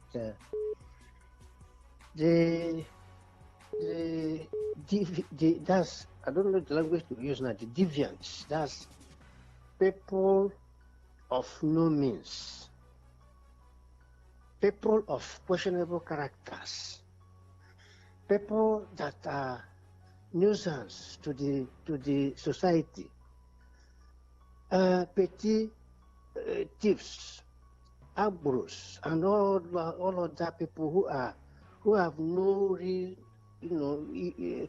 sense of, seems to be overwhelming, or seems to be overriding the job of our security forces. I don't know why. Either the security forces are understaffed, that they cannot meet up the challenge of these boys or men or women who are not falling into line. Those people seem to be overwhelming the work of security. And when you look at it critically, you begin to ask, why should government not be able to stamp their authority on the people who are not doing the right thing? For example, there are some elements of men and young people hiring keke or mini bus, either keke or mini bus, that's 4-leg small bus. Many of them hiring these vehicles, patrolling everywhere, causing a lot of illegalities, seizing vehicles, chasing away people in the vehicle, stopping them on the highway, panicking them, entering the vehicle, driving the vehicles away. And oh no. Things are really happening.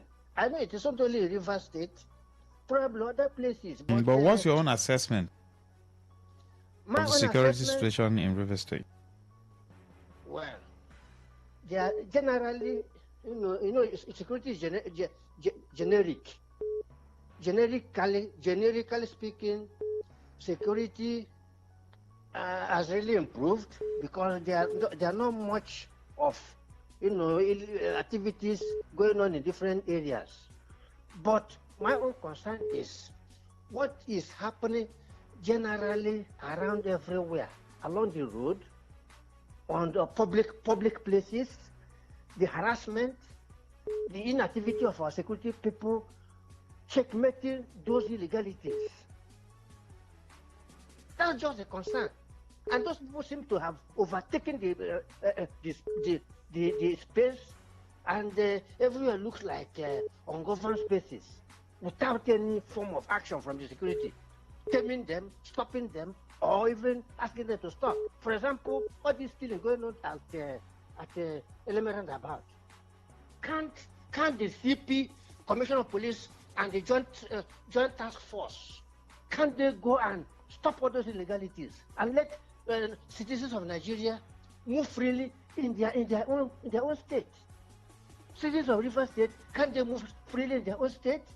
How can they allow illegal, I don't know how to put it, illegalities to continue to thrive without them working and trying to stop all those illegalities? Please, they should do something. Thank you, sir. All right. What's your assessment of the security situation in River State since the return of Governor Sim Fubara? That's the question we're asking. Good evening.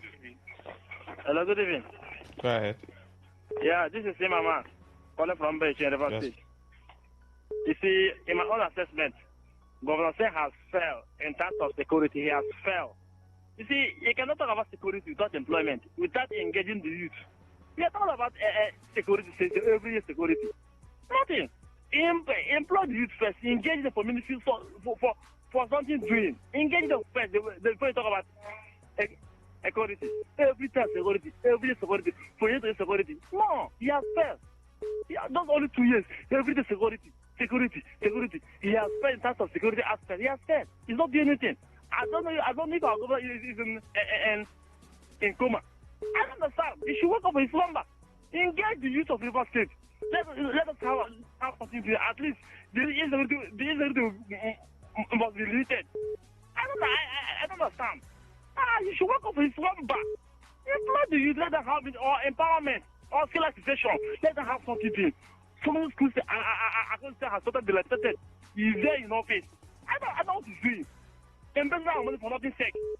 He will be suspended a year 6 months again. He will be suspended soon. Yes, Please, Respect the office of the governor. Good evening. Hello, Master. Good evening, sir. Go ahead. Hello, sir. Yes, sir. Go ahead. Hello? Okay, my name is Nebuka Mugumataro. Go ahead. Since Governor come as governor, there is no security in River State. Because without employment, nothing. We are suffering. If not, like we have a legal government chairman, if not, we have a government, no security, nothing. Thank God that you have a better chairman and a grateful joy. What happened to security is is the chairman working in isolation? Is he not working under Governor Simfura? No, it was just Governor Simfura come. So there's nothing that Governor was doing for us. Nothing else. That's what I would say. In terms of security? Yes, good evening. Brother, sir? Good evening. Welcome, sir. You. Yes, sir. Welcome. I there my one side now. So they enjoy the forest. Right. Flood day. That side I don't turn to river. That politician front now, according to my one, don't flood. But I like the question where how the security for the state, how the state will be. Security is not too bad, especially for jobs. It's not too bad. Not too bad. Our transformer are spoiled, so mostly, sometimes they do for Ella Bucci, they are play ball team, maybe sometimes 1 o'clock or 1:30, they play ball for road. So without our presence there for road, they play ball, nobody will fit on do anyhow. As I don't complain there for NEPA, nothing they do. They don't even want to check the transformer, nothing. So we just they try to contribute money to go give private company to come work the transformer for us. So that is the thing. Then, but the problem when I get, brothers, are you hearing me? Very clear, sir. Okay, I can hear you. The problem when I get is these are our government now. No a form of like creating jobs where we will keep the young boys busy or anything. 2027 they come. From next year now, our politics don't start. We know how they did for River State. I never said don't go very well due to so many things that happen. So we know how it will be. They don't want to create job for young boys to work. Nobody won't do anything. No contract. They go like at least people will be busy. But I still say nothing like busy something. And when people know they're busy, they're making security come out. That is just the fact. When people are less busy, insecurity could be. That is the truth. Because when they catch a man, they don't look no way. You go find where you go collect something from. So if not for say the state is busy, there is nothing busy. There are the people where they say they're employed for 10,000, but they protest, they never give them appointment letters. So that is the fact. So if they don't want to say they create job for people or anything, no company they call River State now, no thing, no new thing they happen for the state, no new thing. So people let it be work. People just they manage. And when it's something like that, insecurity go day. So I go beg the government, anything where they go do. What they do? Let's say now they say they want to budget all those things. People they do all those business go stop and it go make more people lose their job. Who could they tell the truth? Because as long as job no they day, more job losses they day. So many things gonna happen. I know I met tomorrow now, Brahma, the company for road ask me, are you a fool? I just say I'm not a fool, sir. Are you a fool? I'm not a fool, sir. You can't bring water. Please. They should do something. My one don't fool with water now. I'm talking to you. They are running one way now. The other side don't fool. And one way motor they use now. But the only thing the good thing they are say, those who they collect money for road now, they don't come out. Those for my one politician from they know they again. To collect that 200 they collect from motor people they are, they know they. That's the only thing. The water now don't fool everywhere don't flood. They come there that they come start say they want to do the gutter. See today they don't come again after they call look and point hand. Like they want sell land for a quarter road. After they point and finish, they walk out come on. That is the end. I don't know. I don't just the mayor of Port Harcourt, I don't know. Like I keep saying, the only voters card are going to work for 3 years. What can they try? Only problem is if they say our election system they work and our decision they don't go. It's the only thing they work. Well, I don't go come back. None of them are going to win the election for that state. So for you, the security situation is better. It's getting better. But if they don't do anything about the job situation in this state, it will go worse. more than the way it is before. That is just the truth. Because there is nothing happening. There is no improvement of life. Human being, there is nothing like improving human beings in this state. That is the thing I'm saying. Nothing like to improve the citizens, their lives. Nothing. Thank you very much. Today, I think they go community people, they go scatter people market, they go give the Navy for happy to. I told them that they should come and be paying community levy. When they say for small things for road, they should come and pay community. Thank you, That sir. is the job they are giving them now. That is the job. Thank you, sir. And it go worse. From us. Huh? Your laugh is very, very important to us. Keep laughing for us. Thank you. Yes, good evening. Hello. Good evening. I'm Kino coming from Port. Yes, please. Remarks. You talk about security. It's less than before. Because we with the Port Harcourt, we know how Port Harcourt it get less. So, like this government, coupled with waiting to happen for the government, I think it's come for talk about security for the state. I mean, this government tried. I think I feel waka from here now to my one. By 12 o'clock, nobody will stop me, except police will stop me on the road. Now, I'm normal thing now, as a driver. So, brother, to talk about security, honestly, we could know put sentiment inside. We know how Port Harcourt has been there before. I think it's okay. Thank you. Thank you very much. Good evening. Hello, good evening. Good evening, sir. Yes, Wellington. Go ahead, sir. Yeah, Wellington. For now, the security situation is a little bit better because the governor is around. The people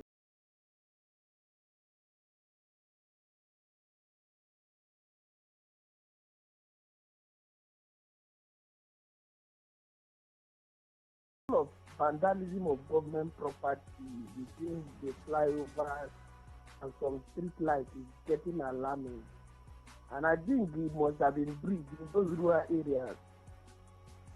Commissioner of Police, put your DPOs at alert at the local government, begin to question them to put their surveillance on those government properties, street lights, schools, and all the rest, so we can benefit from the little they have done for us. Because the governor is doing well now in terms of security, but he can't do it alone. Being negotiating with the youth and unable to calm them down. The Commissioner of Police will be able to comb those who don't want to relax and allow us to enjoy this, I call it token of life that they have given to us out of their abundance. So please, Commissioner of Police, talk to your DPA. Have meeting with them to secure our property. That is their major function. They have to secure life and property, and not to be on the road to disturb us when we are coming back. I know you're a good commissioner. Please do that for us. Master, it's raining here, cat and dog. I don't know how far that side. Is there flood? Eh? Is there flood in your area? Yes, it's raining seriously. Which area is that? I know Krika like this, it's raining. That's what I'm saying. Is there flood in your area? No flood now. How yeah, water they find flood again. Yeah, our gutters are okay. You know, like so one of the governors do say flood made the whole people waiting for water side. Now you waiting for one flat. That flood, that is your problem. You have been on national drainage. So that's just the truth. Thank you and God bless you, Pastor. Thank you, Wellington. Good evening. Go ahead. Hello, good evening, Pastor. Yes, welcome, sir. Good evening. Mataya calling you from Noah.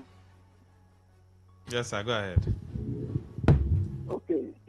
since the return of the governor, Mr. Maxwell, I think there is no part that have improved in River State. Why Including see, I security? feel everywhere is what? Yes. Security, we are looking Everywhere. at security, basically. What's your Okay, assessment? Yeah, security.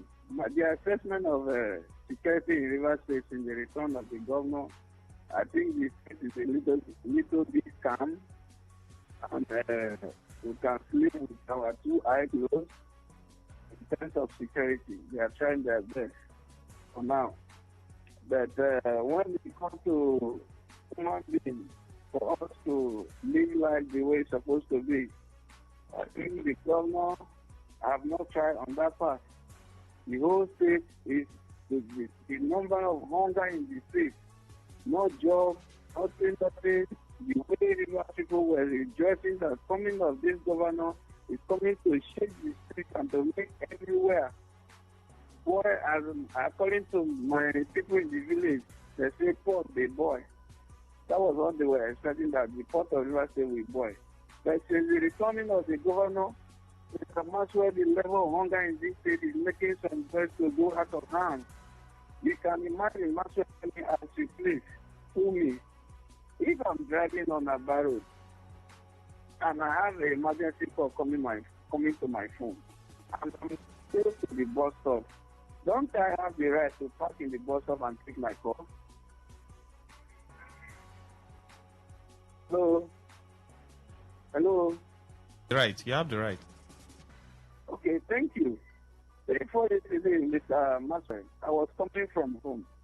I get to Shergate. My phone was ringing and that number was a private number.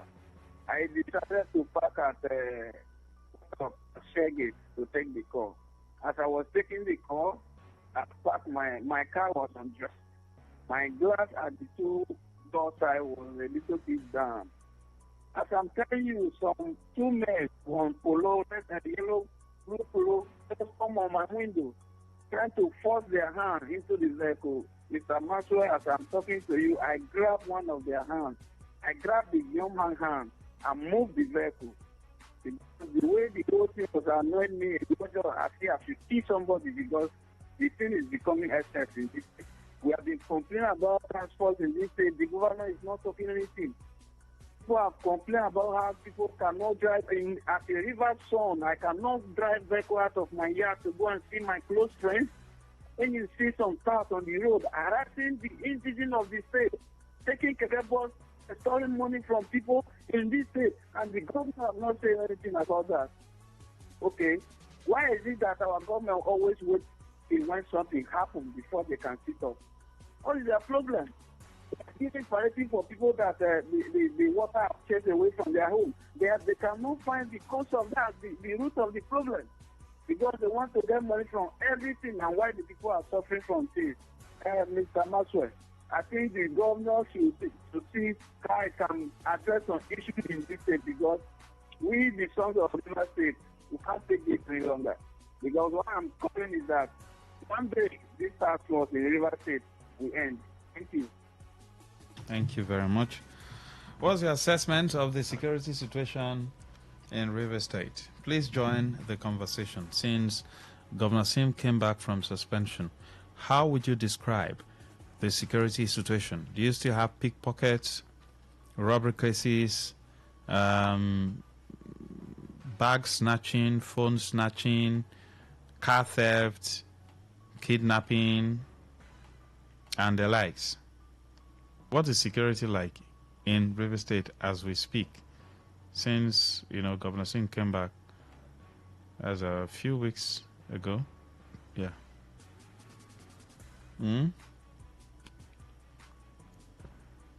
Please join the conversation. 0810-9510-951. Patrick from Alu says, here at Alu, security has worsened. How can a woman be kidnapped by herders right on the soil of Umoda Alu? Imagine the herders demanding for 50 million naira since Monday. Governor Sim has failed security-wise.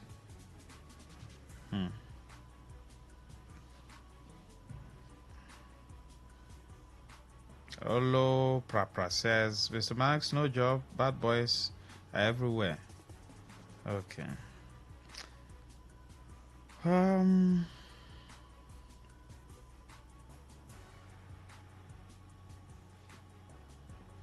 Okay, please bring in your own report and let's get your own report. Even if you want to contradict someone, but at least you should bring up something, right? That based on this, you're speaking from this angle, that maybe it has either improved or not. You get what I'm saying?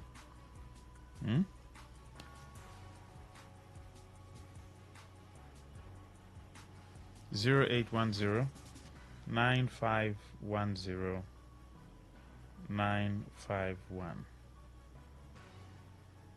0810 9510 951. What is the security situation in River State as we speak? Would love you to do your own assessment and let us know what it is like since Governor Fubara came back from suspension. How would you describe it? Good evening. Hello. Hello, good day, sir. Yes, sir. Go ahead. Concerning security in the state, since Governor Smith came back from suspension. Anyway, my name is Justice Azariah. Things have gotten worse and worse here in the state. Look at every Mutual Johnson. Start up picking over the Palaco. Before you carry passenger, I have to pay money. And before you drop passenger, you have to pay money. In About Road, Abluma, everywhere. I don't know what the government is doing these days. It's just silent over the in the state. I'm begging him to sit up. Thank you, sir. Our focus is security. That's our focus. Good evening. Hello, good evening. Yes, sir. Go ahead. Max, I choose to remain anonymous.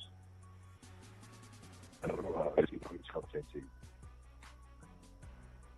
Because I want to contribute respect, of course, to the other caller said about the Nigeria. And what other thing? You can believe me and trust me that Bet Nigeria has contributed in crime, especially in our state. Well, I'm going to look at the crime of this state. It's small boys from age 8 to 15 in Bet Nigeria. Even if people they are winning the money, what are they doing? And they add up among them, what are they doing in the money?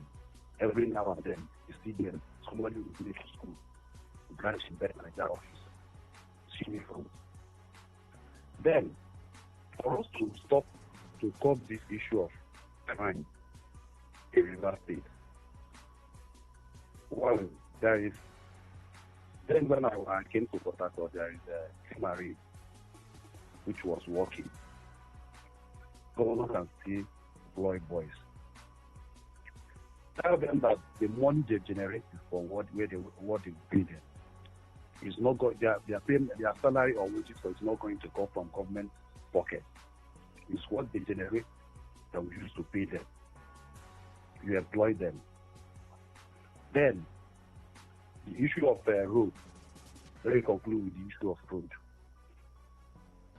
Like this Cornerstone Road is a death trap. The governor is doing his best. What do you think would have happened if Governor Fubara was not suspended? At least that 6 months wasted in the name of what? River State will have achieved something from that 6 months. But look at what is happening. Everybody is blaming Fubara. Why didn't they blame the man that was in power then? Everything, same. They should allow the young man to come out gradually. That's my own take. Thank you. Thank you. Good evening. Good evening. Master, good evening. Yes, sir. Go ahead. My name is Manager One of Africa. Yes, please. Well, from all indication and from the look of things, I think from what I saw right now as compared to when the sole administrator was here, the security situation has increased tremendously. Thing is trying. You know, it's just coming back. But as compared to that time, there were so many pickpockets, car smashing, phone stealing, all that. But from the inception of this current is second coming, I think the security situation has increased tremendously. Thank you and God bless you. Thank you. The way he said second coming sounds like the second coming of Christ. Okay. Do your assessment and call in. Send in a message also. For security. Good evening. Hello. Hello, Mark. Good evening. Welcome. This is Chief Solomon. Yes, please. We are talking on security. You see, security is everybody's business. Not only relying on police or uniformed men. I think in our communities, we need to be vigilant. The kind of people we are living with, monitor the kind of people you are living with. Even if they are doing something, they may use that thing they are doing, and you will think that they are doing something like maybe somebody may say, I'm a business somebody, or I'm doing agent work, or I'm doing plumber. Then you will not say this is a plumber. You will not know that he's using that plumber to deceive and be doing another thing else. So we have to make security a general business. Any little difference you discover from your neighbor, you have to speak it out. You see, speak it out.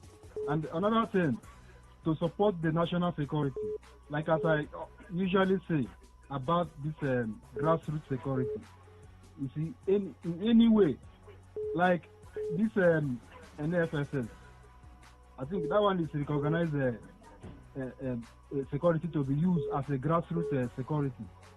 You see, we can initiate it. Anybody, all local, serving your local government, like our local government chairman now, can initiate it. Then we within us here, we are going to start. They are national. They are called Nigerian Forest Security Service, but we will not maybe tell somebody from Lagos or somebody from external local government to come and serve. No, we are going to serve within our local our community, within our. Oh, Chief, the line went off. Please keep the calls coming in 0810-9510-951. Good evening. Good evening. Hello, Mark. Yes, please go ahead. Mark, you are talking about security. But exactly. In this tower, hello? Yes, sir. Yes, sir. Yeah, I said Trinda from Trinda. All right, sir. This our area, you better be careful, very, very careful to report any security breach. Be very, very, very careful. So, because somebody saw people from the window, saw this our northern brothers cutting the armored cable. And they reported, they called and they apprehended the person. You know that the other people, the person that saw, they arrested him too and took him to Yoga police station. So do you expect some other person again to see those kind of things and report? One incident close to this place, they saw the security there, they passed through the backside, carried iron on one side, their rod. They arrested both the security that reported the matter to the owner of the business. That I saw somebody that carried this thing. Police arrested the security, arrested everybody. So why do you think people will go and report to the police? Mark, not this our system, I beg. this our police, they even encourage this voice. Because if I see, I will dodge my head. I don't see anything. No. Thank you, Mark. Good night. Thank you very much.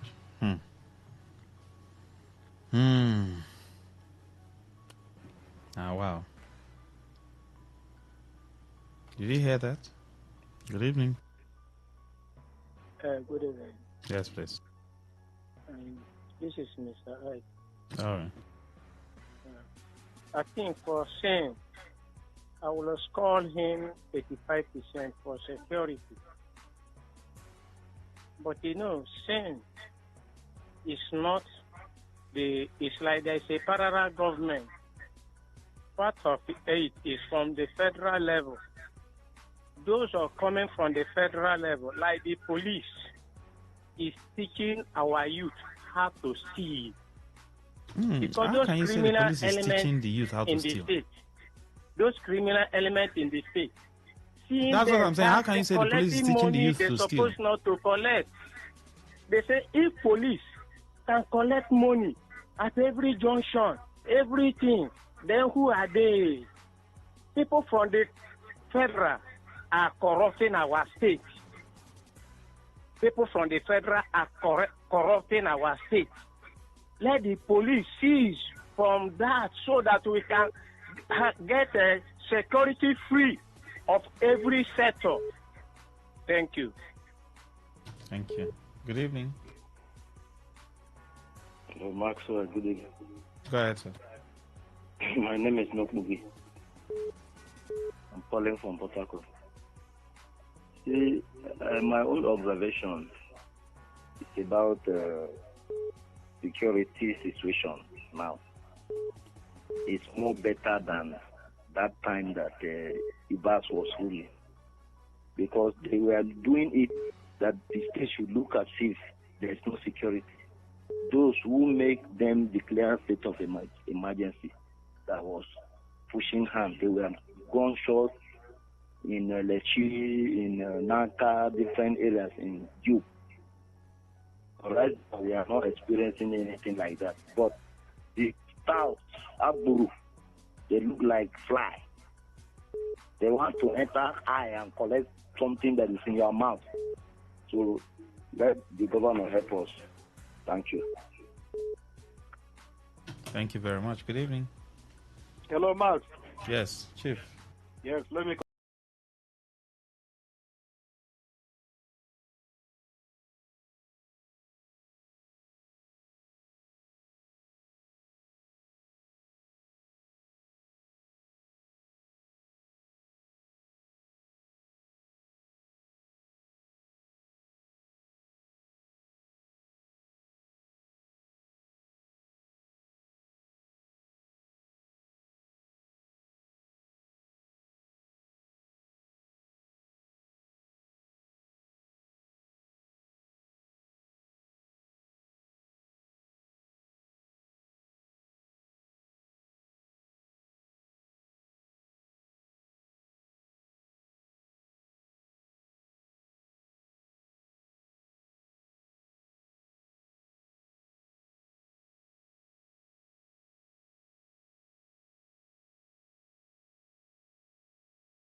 And of course, we'll do it. So let's see if we can take one more call. And then we're done for today. Ooh, why you prepare for the 3?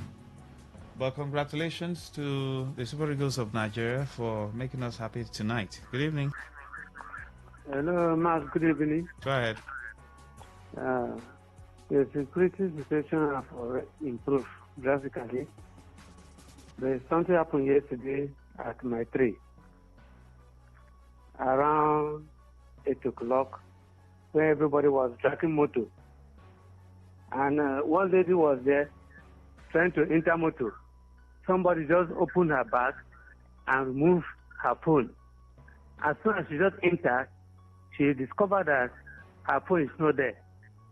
So she came down, saw one man holding the phone. She said, this is my phone. The man said, how do you know it's your phone? Call your number. So they have to use another person's phone and call her. And the number rings. The woman said, this is my phone. The man said, okay, yes. I collected it from the boy who snatched it from you. And that is why she was able to get her phone. So the security situation is at least better now. We should look into this outbreak from my trail to Ajib to Rumokoro. Every stop and drop, you must pay. So I believe the security situation has improved. Thank you. Thank you very much. Follow me on Facebook, Lucky Maxwell. Lucky Maxwell. LuckyMaxwell.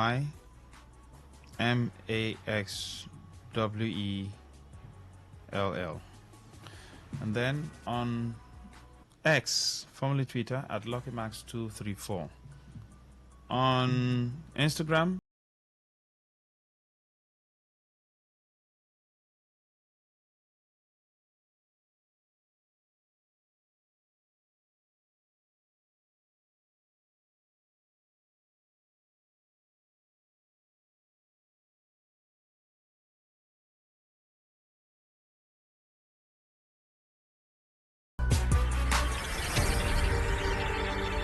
Want to know what's happening? Get latest information in sports, politics, lifestyle, you name it. The frequency of choice. Today, 95.1 FM. Today, 95.1 FM. We serve you the latest update on everything. Today, 95.1 FM. We are the voice of the people.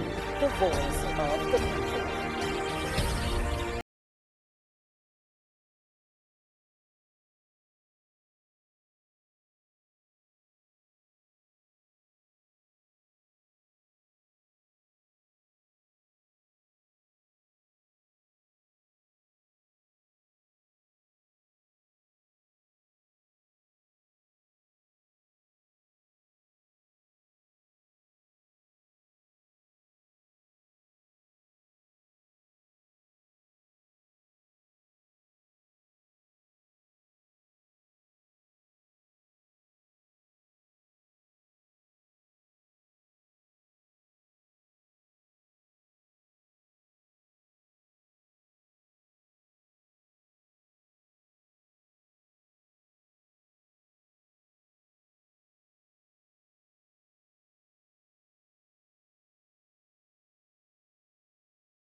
Live from the Garden City of Port Harcourt, Nigeria.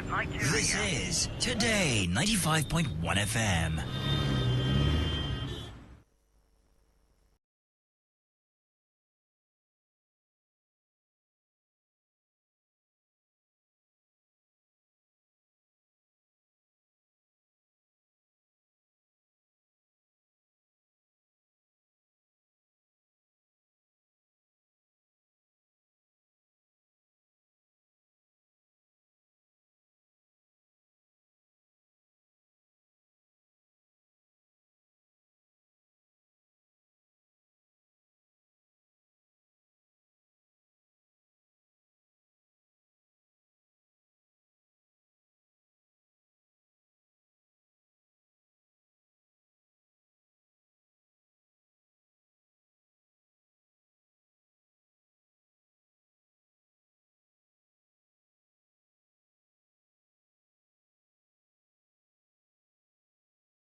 And we're back.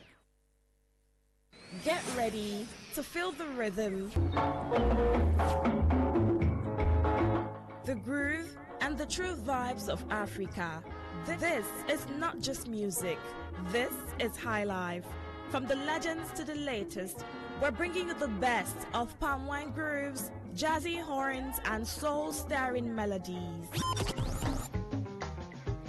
There was a sound that told our stories, a rhythm that made our fathers dance and our mothers smile. Welcome to The Thrill, a musical journey through time where legends live on and new stars shine. Join us from Mondays to Thursdays, 9 p.m. on Today 95.1 FM for the ultimate high life musical show. Don't just listen, feel the music. High life lives here. African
Talk radio. I listen to a lot of talk radio.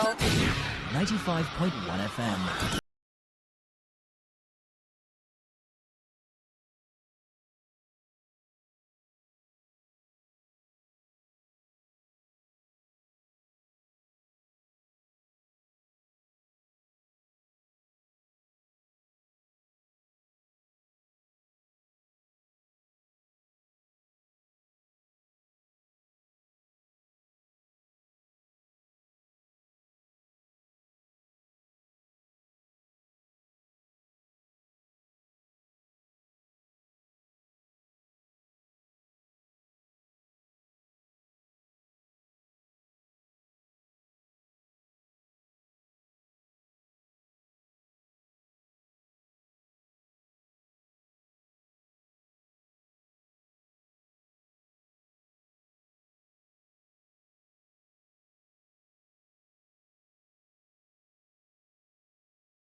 Damweda. Okay, I'm not Yoruba, but I like the song, and because of the meaning, right? Do not worry, it's okay, no problem, it's all right.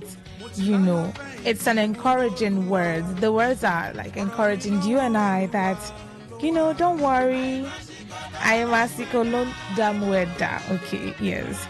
Anyway, that's how I say welcome to the Thrill on Today 95.1 FM. My name is Rona Agbara, and as I ask the Yoruba word, this is me telling you, listening to me right now, wherever you're listening to me from, the comfort of your home, your store, your office, your car, wherever, that it's going to be all right. Now, I know that sounds cliche when someone tells you everything's going to be all right, but you have to believe it, because when you believe it, that's when things will start really working fine for you. If you take it as a cliche line and say, we've been hearing everything will be all right, well, you just have, things might not really go that way, because if you believe it in your heart,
talking about, because it is a wave, especially in Nigeria. A lot of persons, this jackpot thing is very serious for them. You hear stories of people say, I didn't know before, my friend didn't tell me they were making plans to jackpot. Of course, travel now, we know. My friend did not tell me he or she was making plans. The next thing, after a while, I stopped seeing their status, or I stopped, I couldn't reach them anymore. And the next thing I saw them, they made a post, or they posted a picture on maybe any of the social media platforms. And the place is not looking like they're in Nigeria anymore. And I could see snow, I could see the environment, it changed. And my friend has jackpot. We have people like that. Even in this year, a lot of persons, there are a lot of, me too, I have friends that I just stopped seeing their posts. After a while, the next thing I saw that they started making posts abroad. Someone even posted on WhatsApp, I think last month or 2 months ago.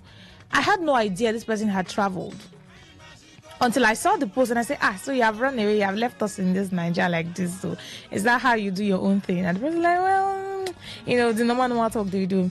So we're going to talk about this migration thing and traveling, this jackpot thing, that a lot of Nigerians risk their lives to travel when they do not have valid travel documents. A lot of Nigerians do not care about the risk involved in traveling illegally. All they're interested about is, crossing border, getting to the other part of the world, just go overseas. That's what's important to a lot of persons. A lot of families do not care. They just, as long as you're able to cross, that's the word they use now. When you go through the Libya path, and a lot of Nigerians lose their lives, but there are still people that are planning. Even in this period, even in this December period, a lot of persons still have plans on the way to jackpot illegally. Regardless of, despite all the news that we hear of, people losing their lives going through the desert and stuff. So now there's the news of immigration. Okay. Yes, immigration stops 294 Nigerians from exit. 294 Nigerians from exit. And turns back 332 irregular migrants. The Nigerian Immigration Service, NIS, has intensified efforts to curb irregular migration, stopping 294 Nigerians without valid travel documents from leaving the country and denying entry to 332 undocumented migrants at the Seme border. In recent weeks, the service also rescued 36 victims of human trafficking and child labor along the Seme border. The Controller General of Immigration Service, CGIS, Kemi Nadap, disclosed this on Tuesday during a one-day stakeholder sensitization seminar in Abuja titled Evolving Patterns in Smuggling of Migrants Towards a Coordinated National Response. Nadap expressed concern over the growing trend of Nigerians attempting to migrate irregular, often driven by the perception of greener pastures abroad, a phenomenon popularly known as jackpot. There's this wave of life is greener on the other side, or the grass is greener on the other side. This idea that has entered deep into Nigerians, that most Nigerians feel like the only way to earn a better living, to live a better life, to make ends meet for their families over here is to jackpot. So anyhow, any way is going to happen. No matter the risk, some Nigerians do not care. They are willing to go all out, go through the desert, go through the Mediterranean Sea, go through any process. Some of them will willingly know that these people that you're trying to, or that are trying to help you jackpot in quotes, are human traffickers. Some people will not still mind. They will still want to be a part of it. Oh, there's somebody that has come to carry people. She's going to help people to, she's going to take you over there, you give you work, give you job, or give you something to do. A lot of Nigerians will willingly offer themselves to be trafficked or taken there. The ones that are not going there through trafficking, some of them in the idea of, let's go and hustle, look for a better life so that we can make ends meet, send money back home, make our family life better.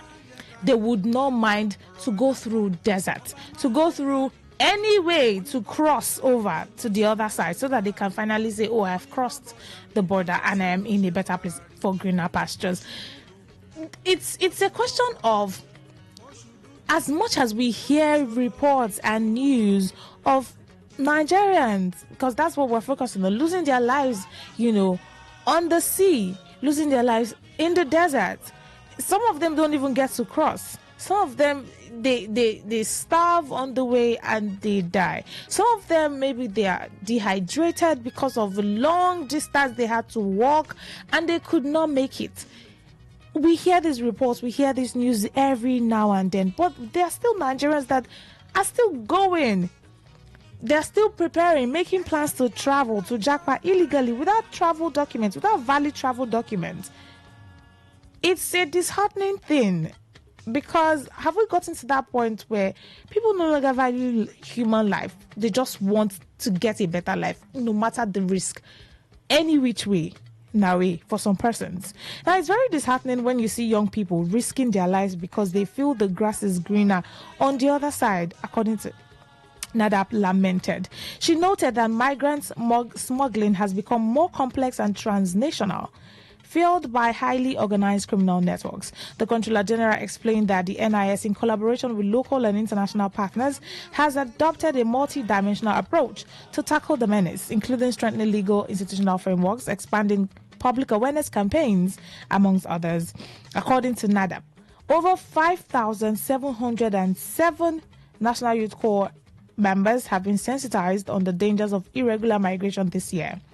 There's a nationwide anti-smuggling sensitization campaign launched in Lagos, and then for schools, worship centers, and motor parks in the country. Plans are also underway to establish anti-smuggling clubs in schools within the NYC community. They are not annual statistics, they occurred within a short period, highlighting the scale of problem we're dealing with. The immigration boss also highlighted Nigeria's active participation in international migration. Dialogues such as Khartoum, Rabat, and Niamey processes in Lagos. She stressed the need for coordinated national response, noting that no single institution can effectively tackle the challenge alone. I'm trying to get to the end of the article so that we can have a conversation on the matter. She urged government agencies, civil society, faith-based organizations, educators, and the private sector to work together to ensure safe, orderly, and regular migration. Our success depends on our ability to act as one national front, guided by principles of protection, accountability, and human rights.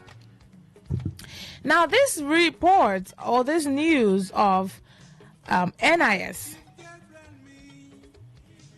right, of NIS, restricting or preventing, Nigerians from leaving the country illegally. The numbers are there. These people will still hear these reports and they will still not care. And someone will still tell them, come, I know how you can cross. I have link, I have connect, I have contact of someone that can, help you jackpot. Just bring this and bring this. And they will still willingly go through with it, not minding that there is no guarantee for your safety. Yes, some persons will hear this today, this talk that we will talk about. Some persons will even contribute on the matter, and they still know somebody that is planning to jackpot this December. Nigerians, immigration stops 294 Nigerians from exits, turns back 332 irregular migrants. The risk that some of us take just to get to the other side, just to get a better life, in quotes, for greener pastures, is it really worth it? For someone who's trying to cross over illegally, go through the desert or the sea and doesn't make it, would you say it is worth it? Yes, there are still some persons that, they are lucky and, they're able to cross and all of those detention that they experience and they get over there. But is it really worth it? Is it something that somebody in Nigeria should go through just because, yes, you want a better life, you want, to earn a better living, but risking your life just because of that, is it really worth it? Now, with all these news and reports, and the immigration service restricting Nigerians from traveling without valid travel documents because of the risk involved. This jackpotting. Why do Nigerians still risk their lives to jackpot, even after knowing that this thing is not secure, it's not safe, it's not the way to go about it?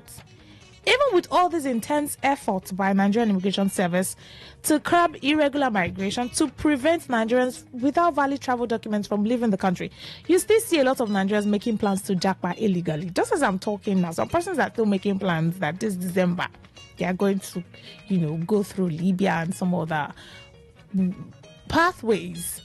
The question I'm asking tonight, all of us, every one of us, you definitely someone close to you, someone you used to see before, you stopped seeing the person around. The next thing, the person is calling you with an international number, or you start seeing videos or pictures of the person online, and the person's, overseas. Why do Nigerians risk their lives just to travel? Why do we risk our lives just to jackpot?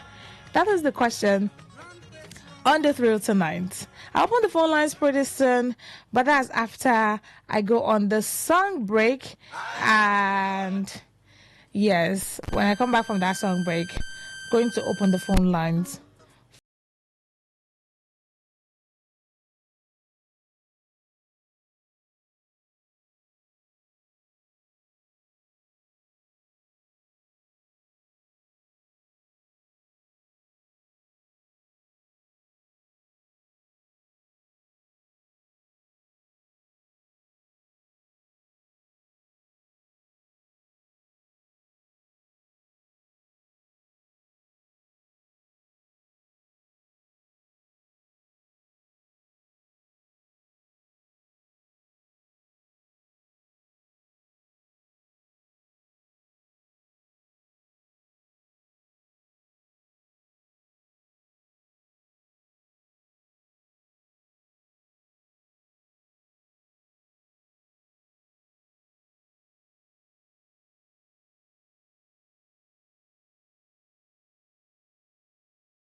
were also prevented, from traveling.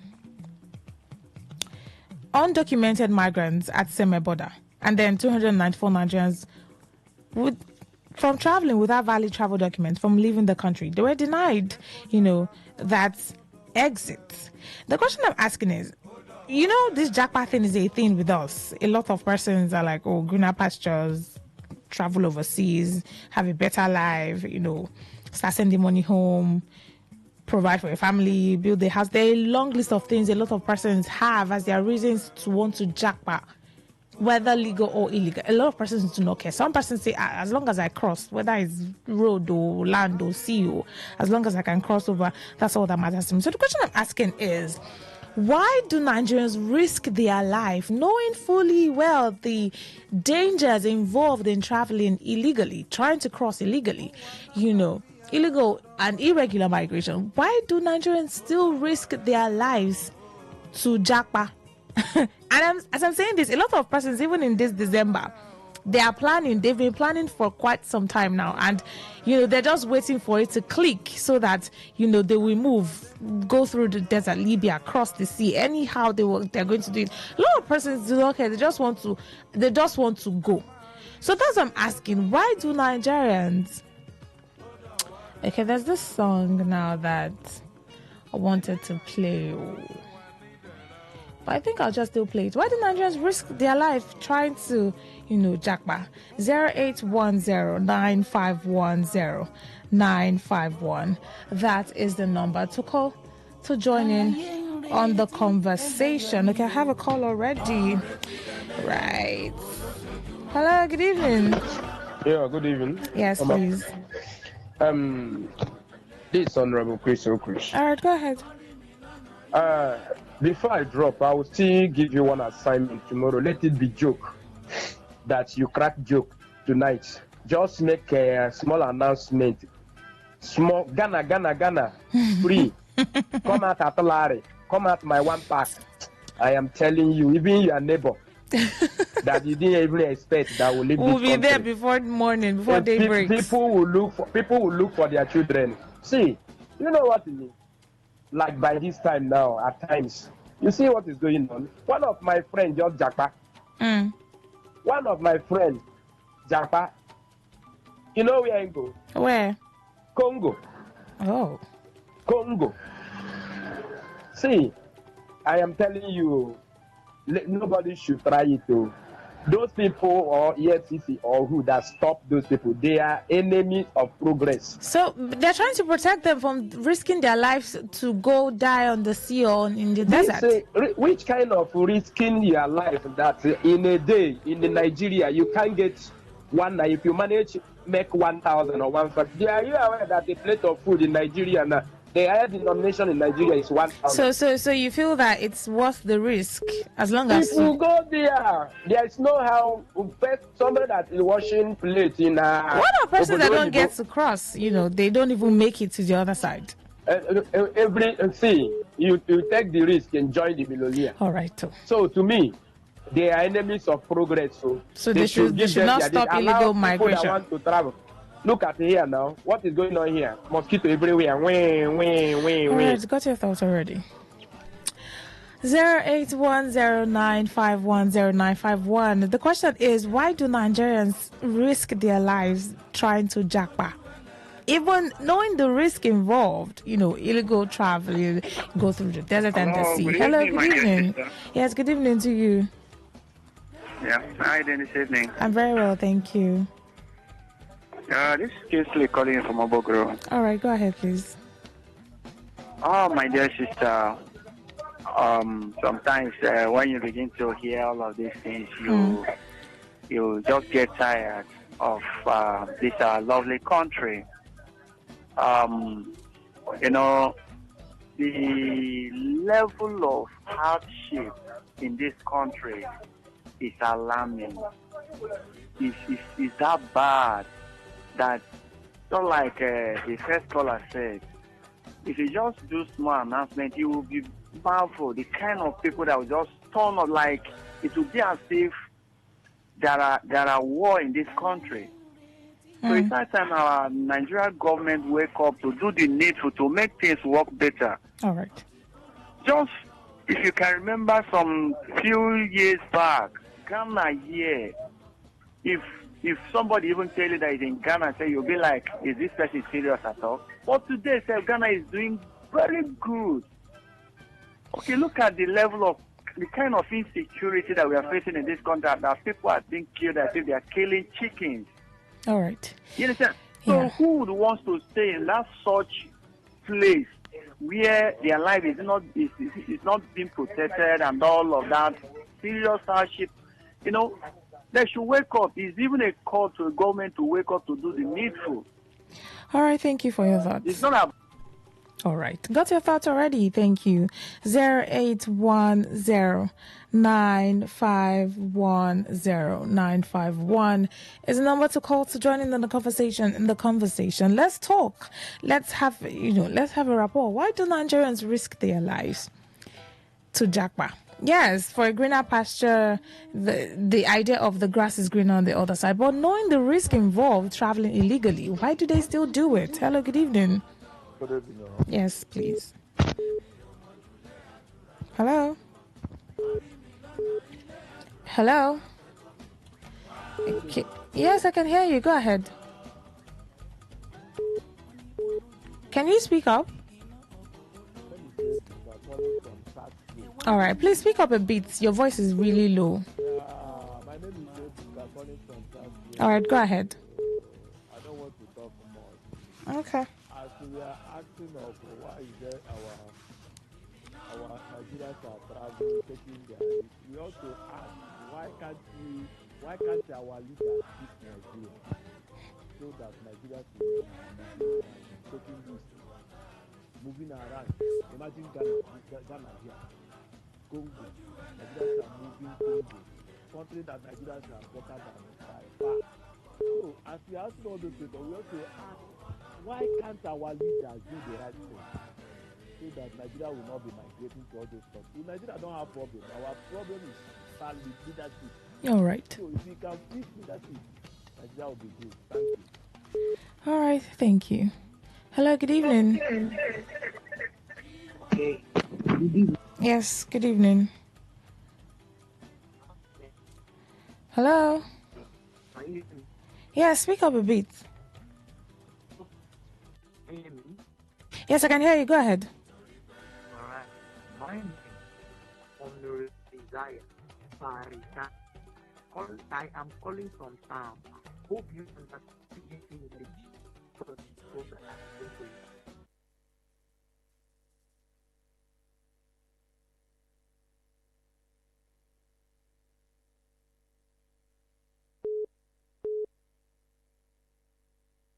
Hello?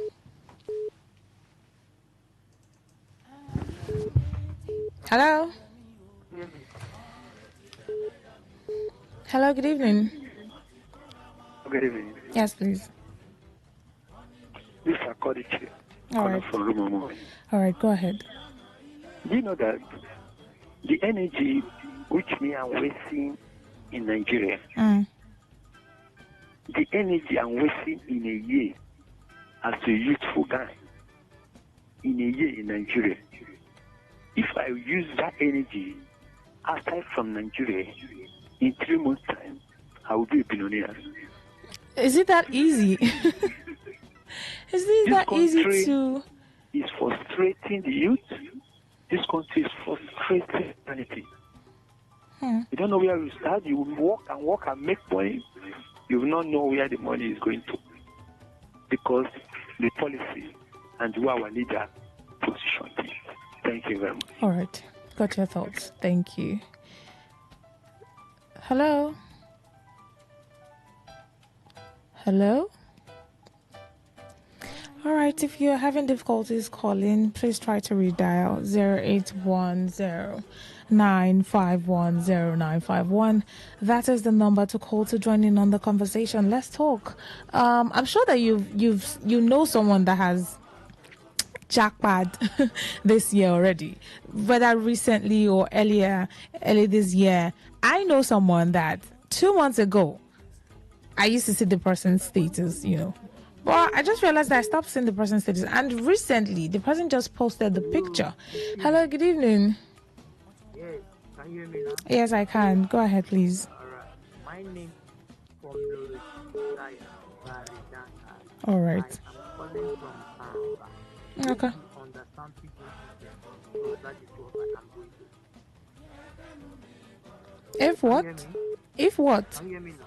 Yes, but speak up a bit so that I can hear everything that you say. I am speaking up. All right, go ahead. Okay, can you hear me? Can you hear me clear now? Yes. Okay. I said, my name is Desire.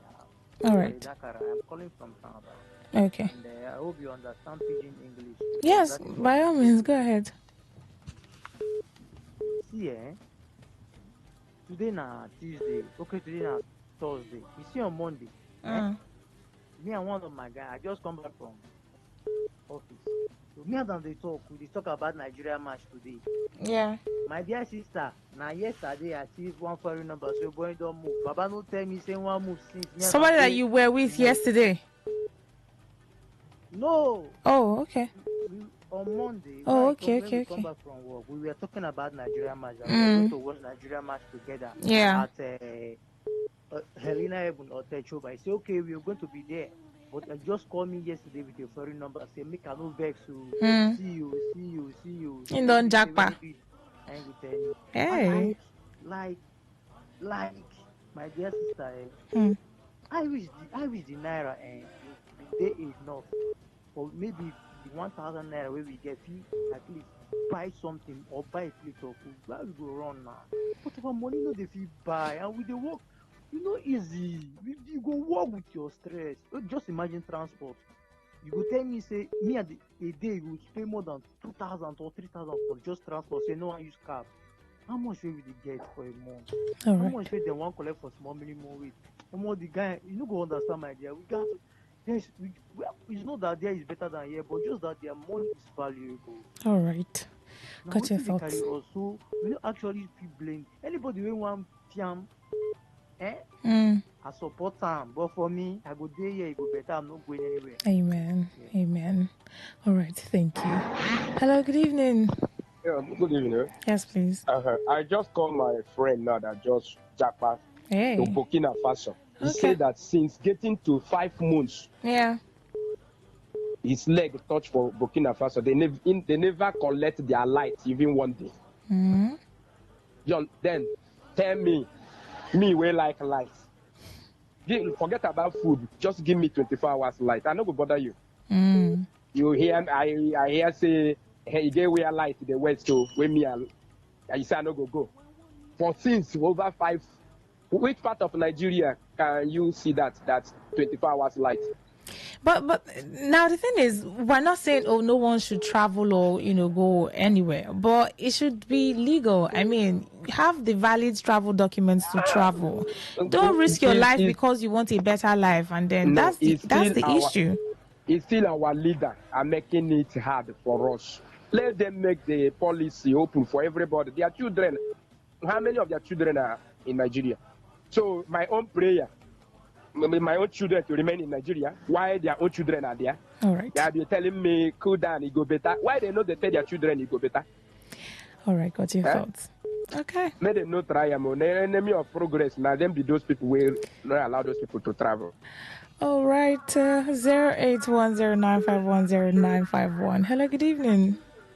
Good evening. How are you? I'm fine, thank you. Go ahead, please. Gambila. Okay.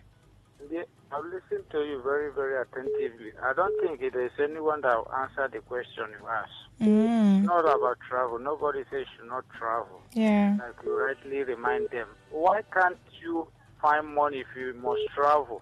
Travel well. Legit. Better flight, mind they. You know the enjoyment that comes with it than to go Mediterranean Sea. Which kind of nonsense travel is that? And then when I hear the news from Libya, you watch all this online. Yeah, just recently Libya too. They deported some Nigerians. Just operated how many days ago?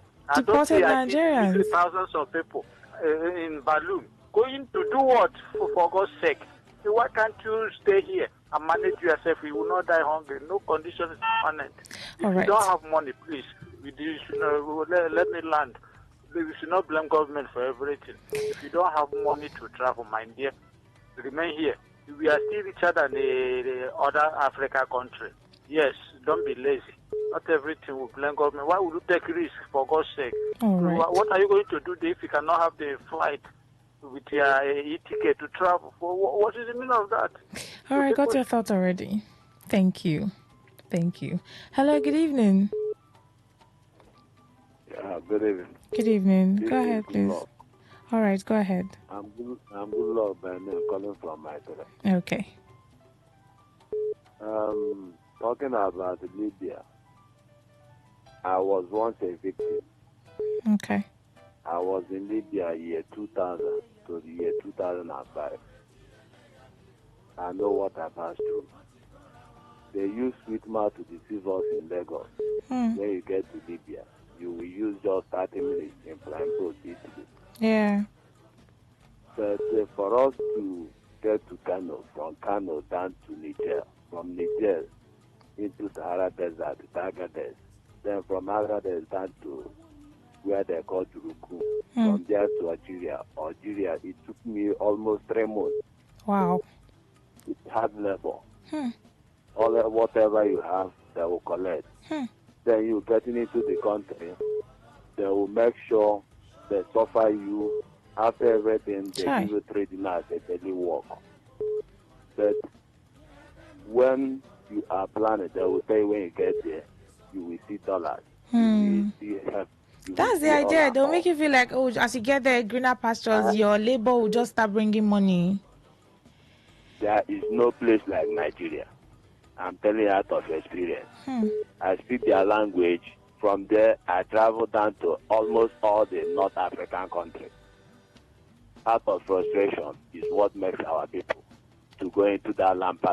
We call it lampa, in the Mediterranean Sea. If you are lucky, you go to Lampedusa or Sicily.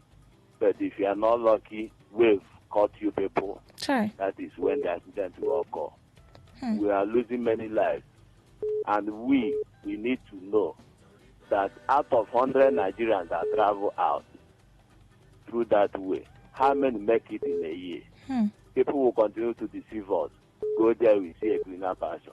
It's a lie, capital lie. All right. If you want to travel, have your documents.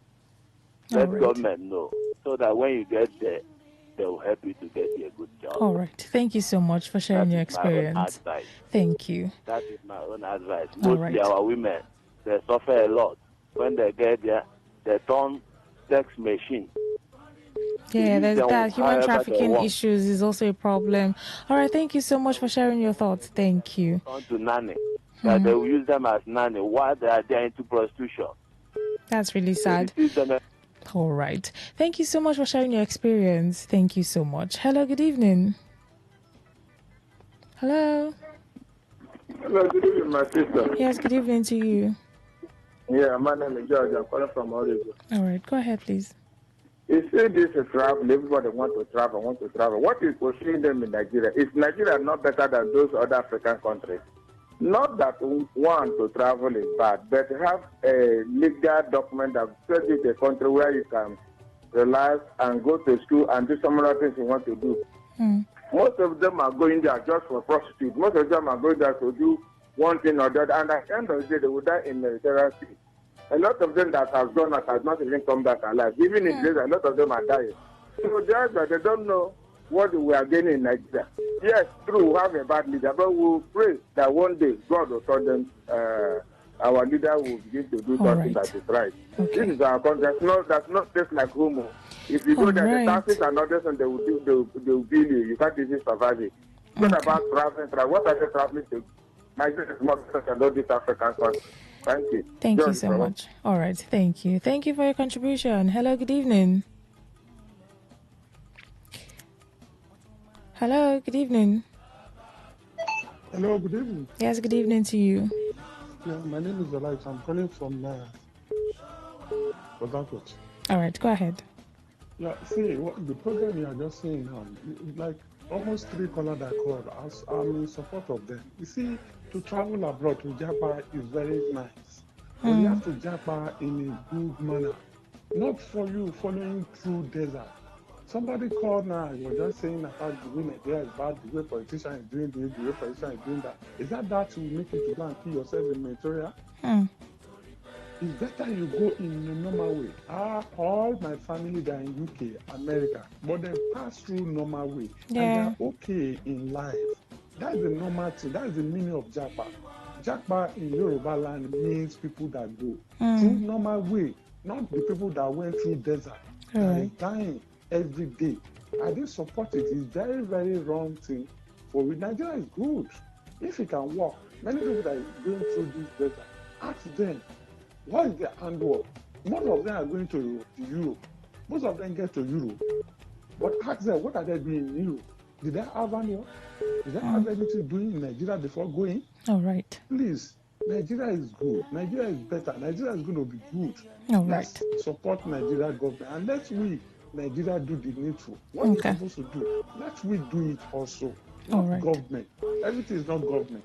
All right, thank you. Thank you for that contribution. Thank you. Hello, good evening. Hello. You know, why it looks like people Japa. Your name and location first. There is job opportunity over there. Your name and location, and then your thoughts. Hello? Yes, you didn't say your name and where you're calling from. It's the same Akoliche. Okay, all right. You know, there's job opportunity over there. You know, there's no all type of job. There's not all type of job. Someone would like to work in a country where he or she came from. But when you leave your country down to other country, you would like to do any type of job, even work in a mortuary, or even you can even pack those things to make sure that you have some. But here, you not like to work in Nigeria cemetery or it does this side because you feel it so funny and people will be laughing at you and because it's so maybe people know you, so you rather go to a place they don't know you. In your own country. All right. But when you leave your country, you get to any country that people do not know you well. You like to work any job, and their payment is good and great.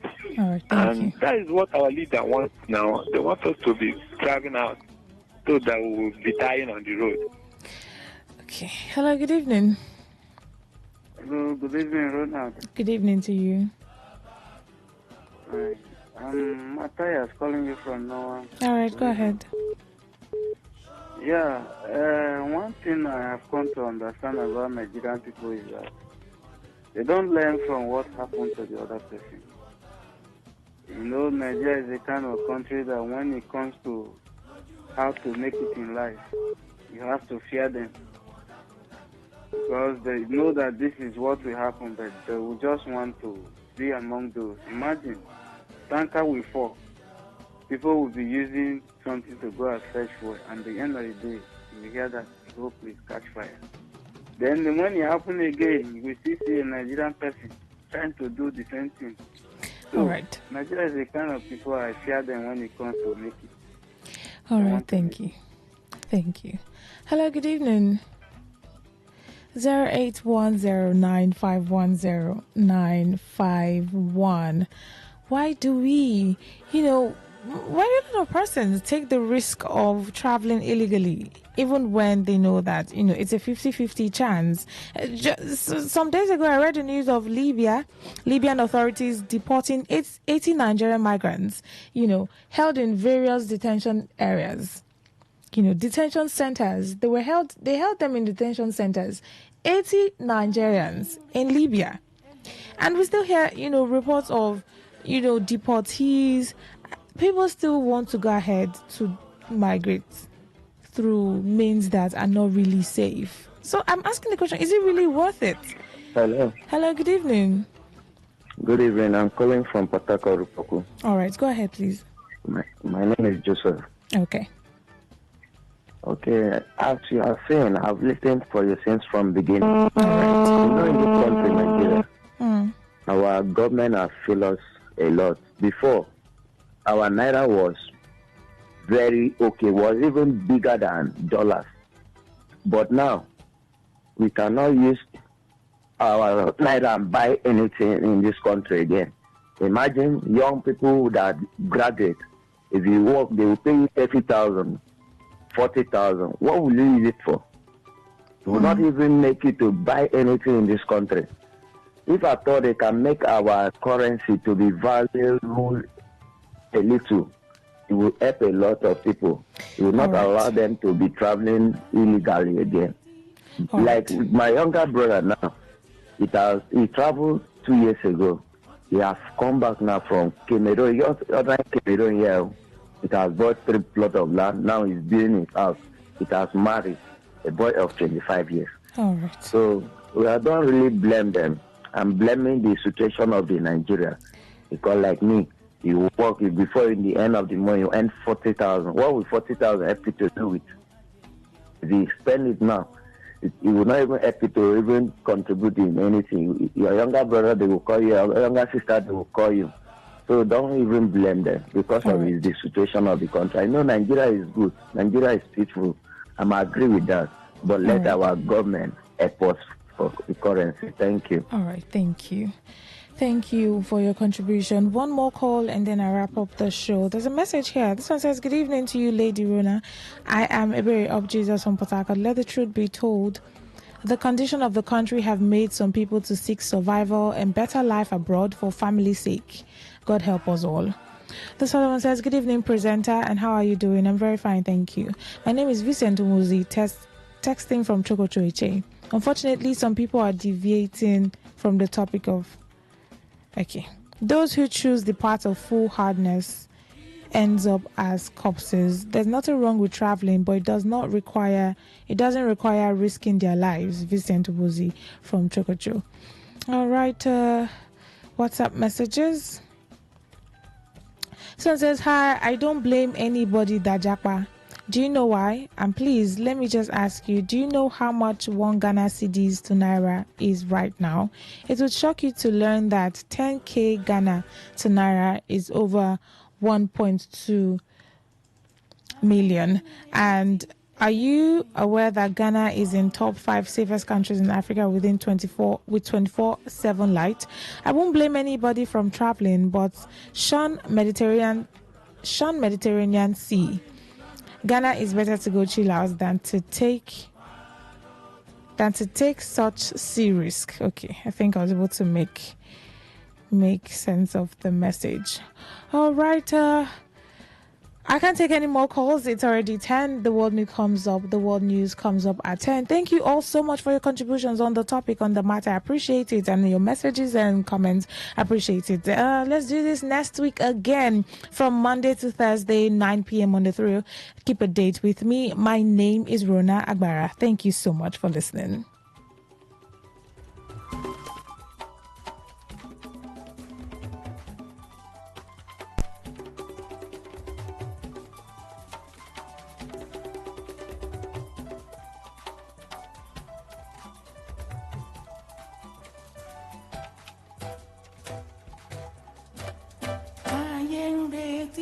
ẹlẹ́yàmí ò jàre. wọ́n retí ẹlẹ́yàmí ò lójoojúmọ́. wọ́n ti kóra wọn jọ ò láti pẹ̀lú mi. wọ́n ní mi ò mọ̀jú ilé àdúrà lójoojúmọ́. wọ́n rí mi lọ́nà ilé àdúrà wọn máa pẹ̀kọ́ mi. wá ló tún ti mú lọ. wọ́n ní olójú ogo. 95.1 FM, Voice of the People. And we're back. Whether it's happening in Port Harcourt, South, Nigeria, or around the world, we've got you covered. On air, online, delivering balanced news and unbiased analysis. Today, 95.1 FM. This is Today, 95.1 FM, Port Harcourt. News.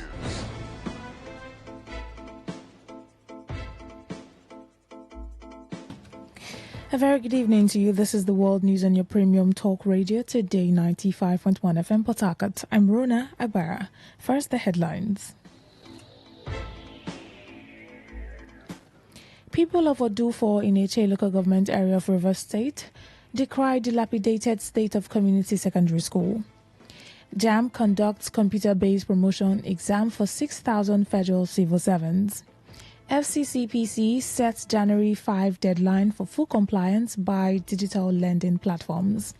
On the foreign scene, Germany's coalition government approves new voluntary military service model. Details shortly.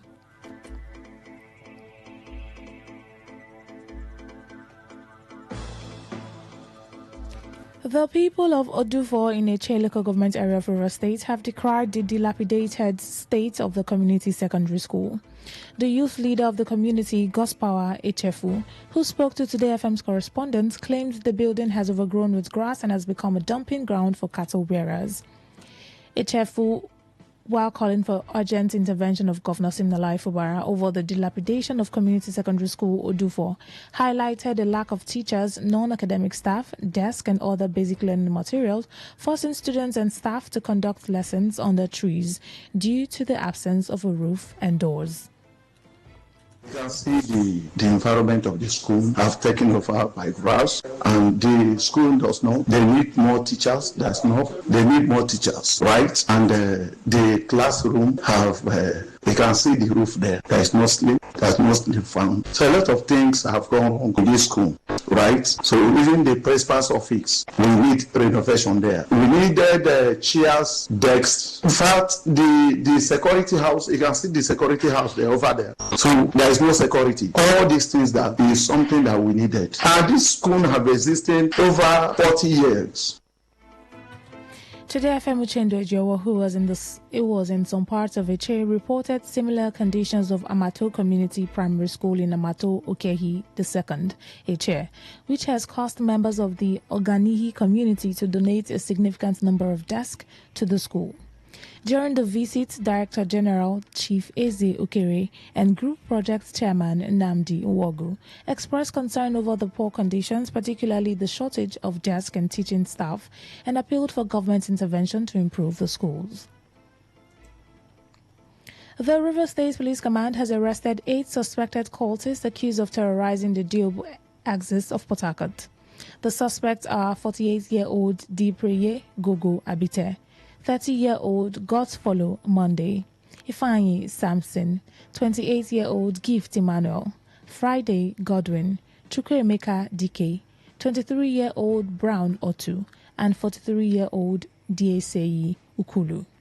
Police spokesperson Superintendent Grace Iringekoko said the arrest followed a sustained operation targeting the Bloodsuckers and D12 factions of the notorious Dagbam cult group, whose violent clashes since May 2025 have claimed several lives and caused panic in the community. She disclosed that police efforts have neutralized key members, recovered several weapons, including a Scorpion V661 submachine gun, a locally made Beretta pistol, and 20 rounds of live ammunition, and restored relative calm to the area. The statement revealed that the weapons were hidden in a black bag at the home of suspect Dieseye Ukulu and discovered after his confession during interrogation. Iringekoko also confirmed the arrest of the group's alleged chief Amora, Chiedebere Nwaiwu, popularly known as Daddy, who died in hospital after falling ill, with his remains preserved for autopsy. She added that Nwaiwu had plans to ambush police officers over a land dispute with the help of Michael Ejike, also known as Efizi, and Clinton Awuso, both of whom will face prosecution once investigations are concluded, while other arrested suspects are already in court.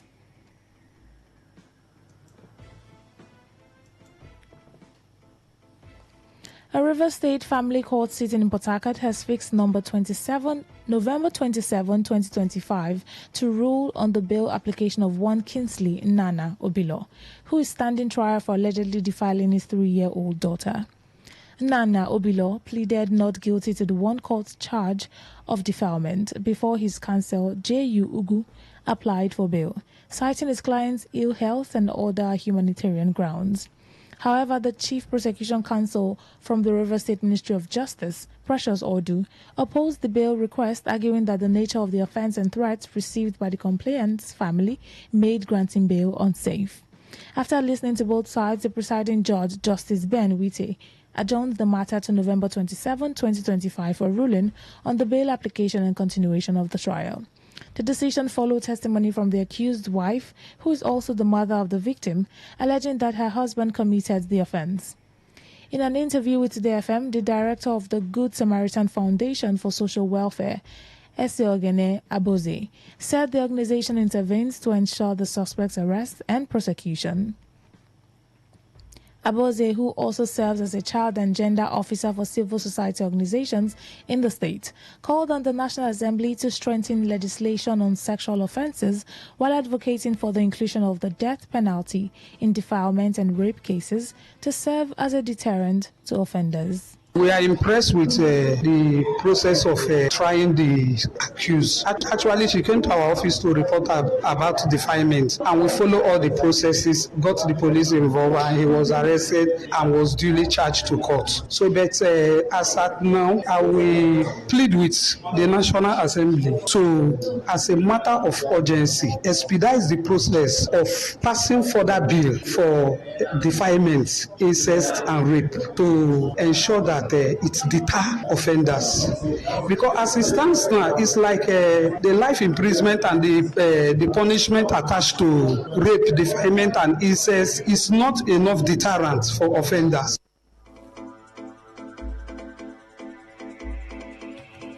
The Federal Competition and Consumer Protection Commission, FCCPC, has set January 5, 2026 as the deadline for all digital lending platforms and intermediaries in Nigeria to fully comply with its new consumer lending regulations.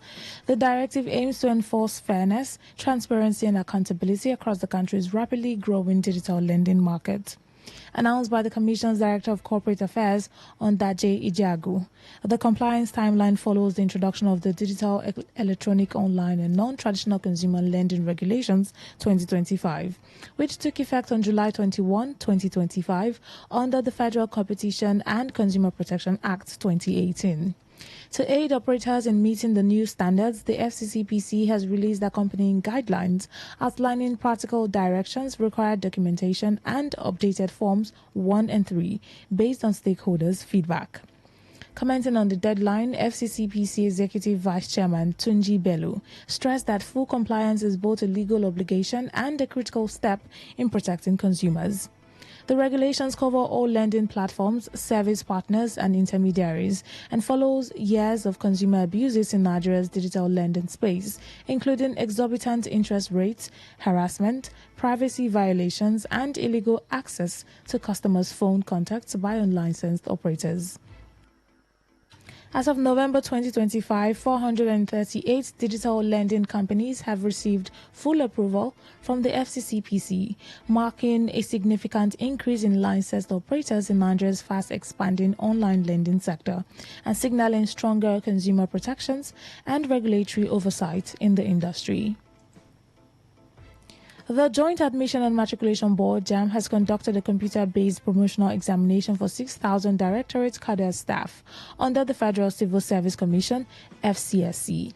The exercise, which held across multiple centers in Abuja, was also extended to candidates in the United Kingdom, the United States, India, and Egypt, marking the first time the Commission's promotion exams reached such an international scale. Speaking with newsmen during the exercise, JAM Registrar Professor Ishak Oloyede described the initiative as a bold step towards improving transparency, efficiency, and credibility in the Federal Civil Service promotion process. He commended the FCSC leadership for embracing technology and noted that the computer-based test CBT format was user-friendly and accessible. Also speaking, the commissioner representing the FCT at Niger on the Federal Civil Service Commission, Hussaini Adamu, expressed satisfaction with the conduct of the exercise. He described as a smooth, transparent, and well-coordinated, saying the assessment began with about 1,500 candidates across 3 sessions. In his remarks, the chairman of the Federal Civil Service Commission, Professor Adetunji Olaopa, said it was the first time the commission would adopt the CBT model for promotion examinations. He described it as a milestone in modernizing civil service assessment and said the collaboration with JAM had provided the technical confidence needed to sustain the innovation. Meanwhile, the House of Representatives has directed the Federal Ministry of Education and the West African Examination Council, WAEC, to suspend the planned introduction of computer-based testing, CBT, for the 2026 school examinations. The resolution followed growing concerns that most secondary schools, particularly in rural areas, lacked infrastructure, manpower, and digital literacy to support the full transition to CBT. WAEC, with the approval of the federal government, had earlier announced plans to conduct the 2026 May-June examinations using computers, following a partial rollout for private candidates in 2024.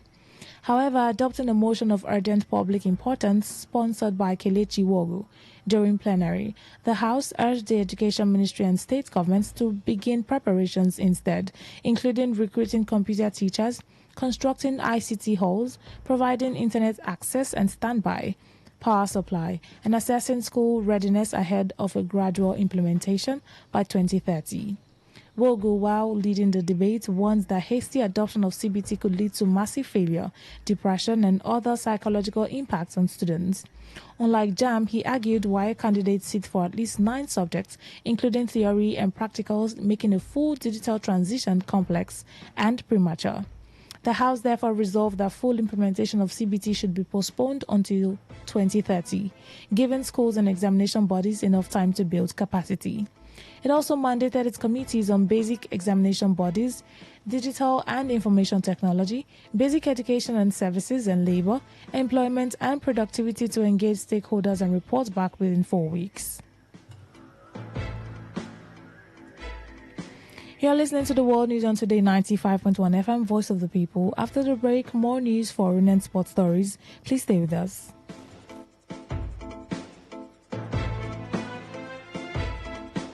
Every day, every hour, when the big stories break, depend on our 24-hour news team to bring you the latest. Today, 95.1 FM. Thanks for staying with us now, the rest of our stories. The Nigerian Senate has launched an investigation into the generation and use of stamp duty revenue, marking a push towards greater fiscal transparency and reducing revenue leakages. Senator Aliyu Wadada, chairman of the Senate Public Accounts Committee, explained that the probe seeks to determine how stamp duty funds collected from government entities, businesses and individuals have been managed and disbursed over the years. The aim is to ensure that the funds are used transparently for public services and infrastructure. The committee has requested detailed data for commercial banks, the Federal Inland Revenue Service (FIRS), and the Nigerian Governors Forum (NGF), with a deadline of November 25 for submission. The inquiry will examine both the collection process and the utilization of proceeds, especially from government and corporate transactions. Lawmakers say the results will inform policy decisions to strengthen Nigeria's financial management systems. Senator Wadada emphasized that previous monitoring of stamp duty revenue has been inadequate, and this investigation is intended to provide a clear picture of funds generated and their use. The Minister of the Federal Capital Territory, FCT, Nyesom Wike, has dismissed reports suggesting he is at odds with the Nigerian military following a recent confrontation with a naval officer over a disputed parcel of land in Abuja allegedly linked to a retired naval chief. Addressing newsmen in Abuja, Wike said the FCT administration would not succumb to intimidation or tolerate any individual, regardless of their status, violating land use regulations or obstructing government officials performing lawful duties. Wike explained that his actions, which were guided strictly by the law and not by sentiment, had been exaggerated by those attempting to create the impression of a conflict between him and the armed forces. He maintained that the FCT administration's responsibility is to safeguard the integrity of Abuja's master plan and ensure that all developments conform to approved land use provisions.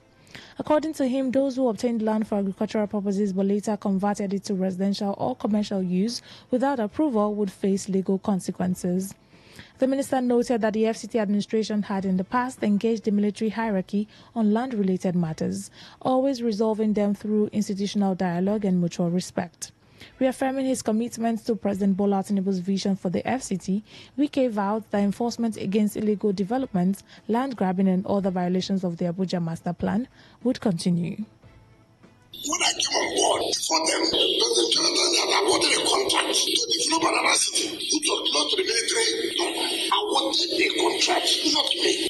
Federal Council presided over by the CNC. I would you contact on one guy. He was just away. I brought it. We met. The late Chief of Amsterdam, Alabangi was there. The former Chief of Defense Staff was there. This same Minister for Defense, they were there. One met. I said, look, I never one day I respect the institution and I know what it takes. People that still go from nobody. Those who go from who say that they support the military now. More than me. How do you see the private individual?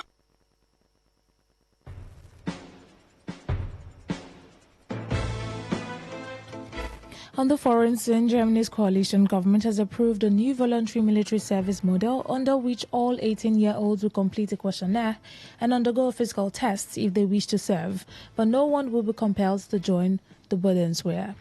Defense Minister Boris Pistorius emphasized making military service more attractive to boost recruitment, while Chancellor Friedrich Merz seeks to strengthen Germany's armed forces amid concerns over Russia and uncertain U.S. security commitments. A previously proposed draft lottery for compulsory service has been set aside, though CDU and CSU leader Jens Spahn noted that mandatory service could be introduced in the future if volunteer numbers are insufficient. As SPD parliamentary leader Matthias Miesk expressed confidence that enough recruits can be found voluntarily. The move aims to help Germany meet NATO targets of 460,000 troops. Pistorius stressed that compulsory service would be at least a last resort, with the focus on creating an attractive voluntary program. To end the news, here's a summary of the major stories. The people of Odufo in Eche local government area of River State have decried the dilapidated state of the government secondary school in the area. JAM has conducted a computer-based promotion exam for 6,000 federal civil servants. We told you that the FCCPC has set January 5 as the deadline for full compliance by all its digital lending platforms. On the foreign scene, you also heard that Germany's coalition government has approved a new voluntary military service model. That was the news as edited by Stella Sasongo Korea. For comments and inquiries, please call 0818-389-2850 or send your emails to news@todayfmlive.com. You can read our stories on www.todayfmlive.com, on Facebook at Today95.1fm, on Instagram at TodayFM951, on X at TodayFM951. You can also join our YouTube live at Today95.1fm. I'm Rona Agbara. Thank you so much for listening. Good evening.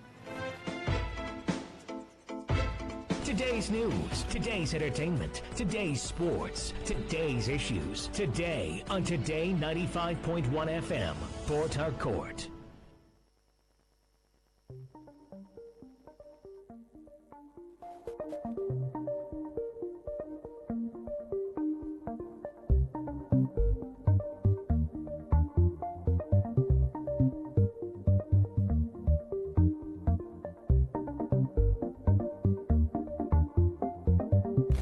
Good evening, this is Today 95.1 FM, Port Harcourt, Voice of the People. It is time again for a rundown of the foreign news stories that made the headlines on the world today. I'm Rona Agbara.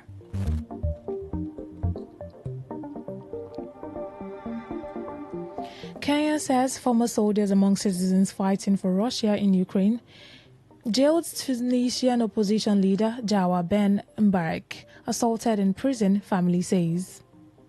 Mali's foreign minister dismisses fears of jihadist takeover. Kenya's foreign affairs minister Musalia Mudavadi has confirmed the former soldiers are among the over 200 Kenyans believed to be fighting for Russia in the war in Ukraine. Mudavadi urged Kenyans to exercise caution, saying recruitment agencies were still actively working to lure more citizens into the conflict on false grounds. The ministry says Nairobi's embassy in Moscow has recorded injuries among some of the recruits who were allegedly promised up to $18,000 to cover costs for visas, travel, and accommodation. Ukraine last week said more than 1,400 citizens from 36 African countries are fighting alongside Russian forces in Ukraine. Meanwhile, earlier this month, South Africa said it tried to secure repatriation of 17 of its citizens from Ukraine. It said they had been persuaded to become mercenaries with promises of high salaries and were left stranded on the battlefield in Ukraine's Donbas region. South African leaders across the political spectrum have condemned the U.S. decision to boycott the upcoming G20 summit, with President Cyril Ramaphosa calling the move a loss for Washington. President Ramaphosa responded firmly to the U.S. absence, explaining that in his experience in politics, boycotts never really work. He assured that the summit would proceed without the U.S., emphasizing that all other heads of state will be here and their absence is their loss. The boycott announced by President Donald Trump, who cited widely rejected claims of violence, persecution, and land confiscation targeting South Africans' white minority.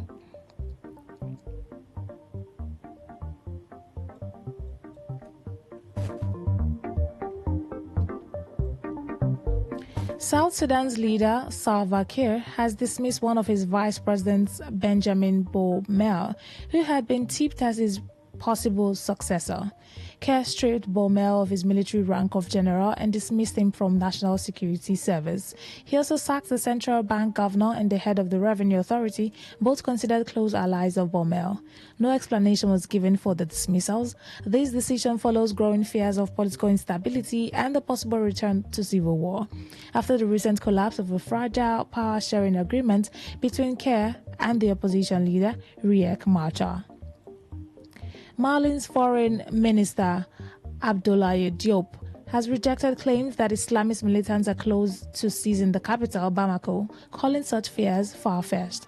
Speaking at the BAMEX 25 Defense Expo, Diop said the government had largely contained the effects of a failed blockade announced in September by Al-Qaeda-linked group Jamaat Nusrat al-Islam Wal Muslimin, JNIM. The blockade reportedly caused long queues at petrol stations and temporary school closures. His comments come as several Western nations, including the US, France, Britain, and Italy, are urging their citizens to leave Mali and growing security concerns. Diop criticized these warnings as exaggerated and said Mali remains safe and open to foreigners. He added that relations with the US are improving, with both countries engaged in dialogue on security and economic issues. Supporters of jailed Tunisian opposition leader Jawa Ben Mbarek has accused prison authorities of brutally assaulted him in an effort to force an end his 2-week-long hunger strike. Ben Mbarek lawyer said he saw evidence that he had been tortured and attacked, including fractures and bruises all over his body. Ben Mbarek, who is reportedly maintaining his hunger strike despite the assault, has been jailed since 2023 and is serving an 18-year sentence for conspiring to overthrow President Kais Saied. His protest is part of a broader wave of hunger strikes by at least 5 jailed opposition leaders, as the detainees are demanding their release, saying the charges against them are politically motivated. Rights groups have repeatedly accused Saied's government of using the judiciary to silence dissent. Saied seized most powers in 2021 and later became ruling by decree, in what the opposition has described as a coup. Former Finance Minister Mwigulu Nchemba is set to become Tanzania's new Prime Minister after being nominated by President Samia Suluhu Hassan. Parliament is expected to approve the nomination when it votes today. The appointment comes in the wake of Hassan's controversial victory in last month's presidential election. She was declared the winner by a landslide 97% of the vote, but opponents have accused her party of vote rigging and ballot stuffing.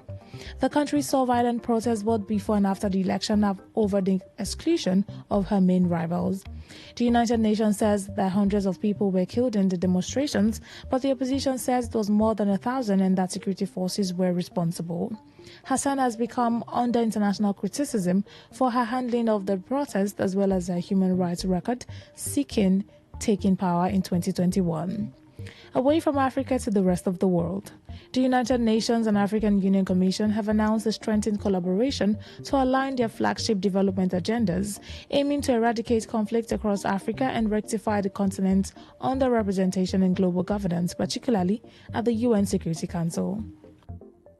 The strategic partnership focuses on synchronizing the AU's Agenda 2063, which envisions a peaceful and prosperous Africa, with the UN's Global Agenda 2030. Secretary General Antonio Guterres stated this has resulted in a unified framework for peace and security that enhances cooperation from early conflict warning to post-war reconstruction. A central pillar of his efforts in the AU's silencing the guns initiative, though officials acknowledge the challenges are profound. Guterres expressed grave concern over the intense suffering on the continent, specifically highlighting the worsening violence in Sudan. He urged the warring parties to engage with his personal envoy to take tangible steps towards a negotiated settlement. A U.S. naval strike force centered on the world's largest warship, the USS Gerald R. Ford, has arrived in the Caribbean. The U.S. Navy confirmed the arrival of the strike group ordered to the region by President Donald Trump last month, following the ongoing strikes against alleged drug boats and tensions with Venezuela. The U.S. has reportedly so far carried out at least 19 strikes against boats in the Caribbean and the Eastern Pacific, killing at least 76 people. Venezuelan President Nicolas Maduro and other Venezuelan officials have accused the U.S. of fabricating a crisis and seeking to topple the country's left-wing socialist government. President Donald Trump has signed a spending bill to reopen the government and end the longest shutdown in U.S. history. He signed the short-term budget into law just hours after the House of Representatives voted 222-209 to approve it, and 2 days after the Senate narrowly approved the same package. In the Oval Office, Trump said the government would now resume normal operations after people were hurt so badly for the 43-day shutdown. It will interest you to know that many government services have been suspended since October, and around 1.4 million federal employees have been on paid leave for working without pay. That story from the United States concludes tonight's edition of The World Today, as produced by Olawale Sanusi of the News Department. But before we go, here's a summary of the stories that made the headline. Kenya has confirmed that 6 ex-soldiers are among citizens fighting for Russia in Ukraine. We told you that jailed Tunisian opposition leader Jawa Ben Mbarek was assaulted in prison. You heard that Mali's foreign minister has dismissed fears of jihadist takeover. Till same time tomorrow, do have a lovely evening. Thank you so much for listening. Today's news, today's entertainment, today's sports, today's issues. Today on Today 95.1 FM, Port Harcourt. Live from the Garden City of Port Harcourt, Nigeria. This is Today 95.1 FM.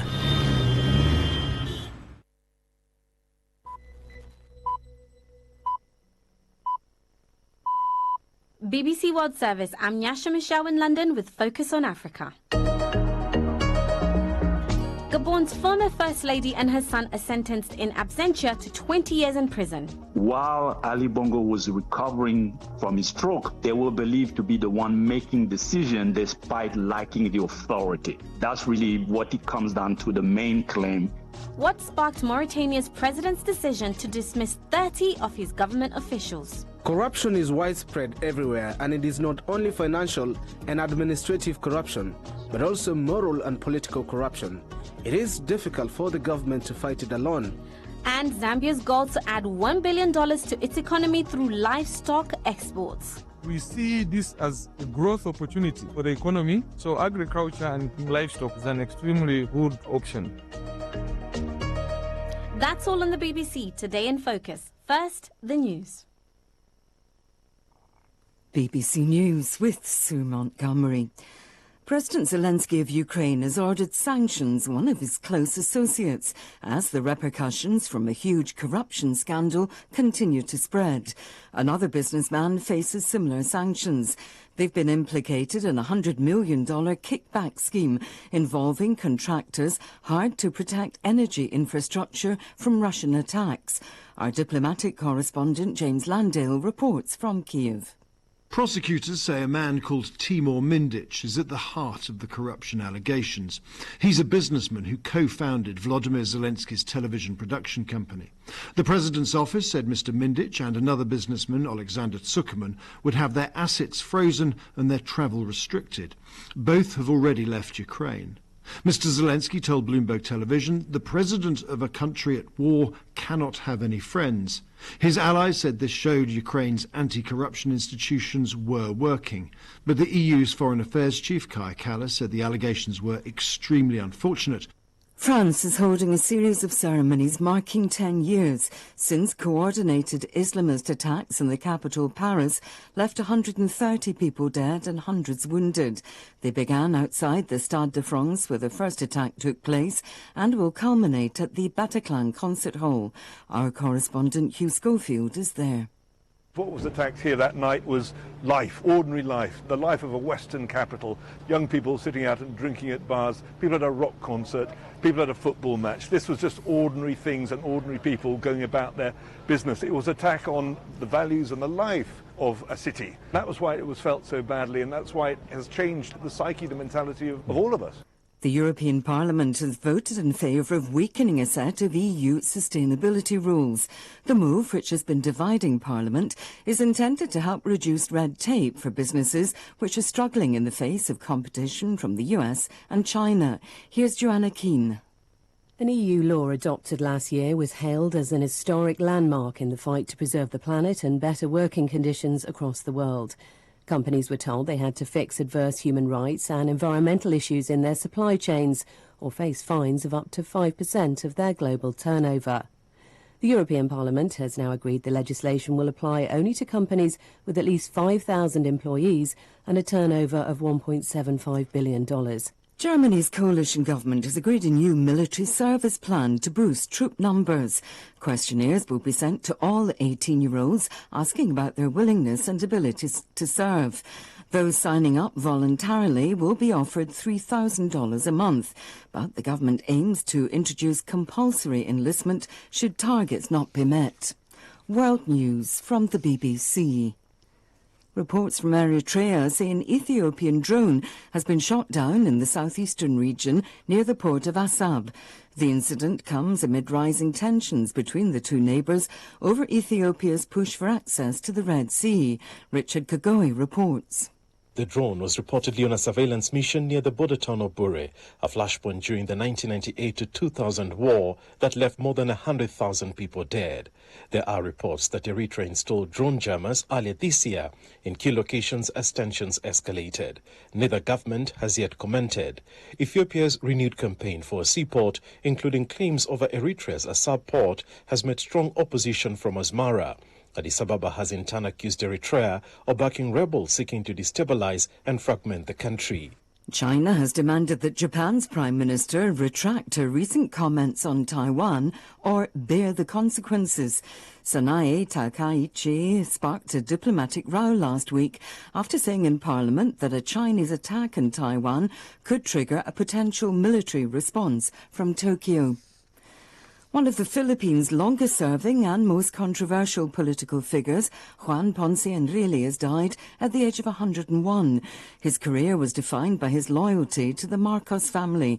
As defence minister under Ferdinand Marcos Sr., he helped devise and implement martial law in 1972, keeping the dictatorship in power and heralding a dark period. Packages of drugs disguised as Chinese tea bags have been washing up on the coastline of the South Korean holiday island of Jeju. The bags containing ketamine, which are wrapped in foil and labelled with the Chinese character for tea, have been found on at least 8 occasions since September. The recreational use of ketamine, which is an anaesthetic, is illegal in South Korea. BBC News.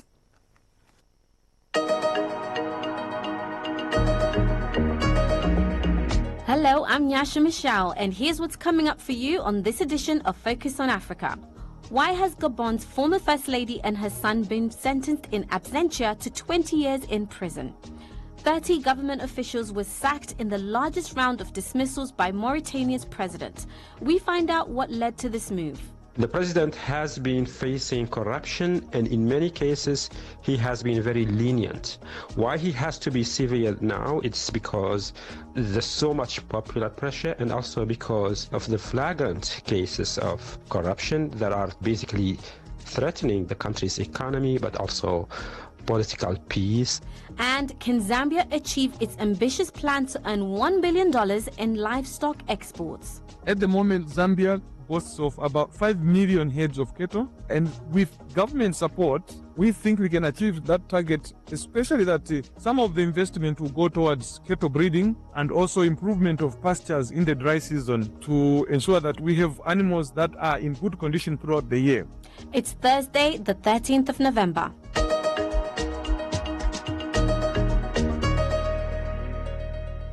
First, we go to Gabon. A court in Gabon has sentenced the wife and son of the country's deposed leader, Ali Bongo Ondimba, to 20 years in prison following a 2-day trial. Noureddine and Sylvia Bongo, both tried in absentia, were found guilty of embezzlement among other charges. They're accused of exploiting Mr. Bongo to effectively run Gabon for their own personal profit. The court also ordered them to pay millions of dollars in damages for crimes against the Gabonese state.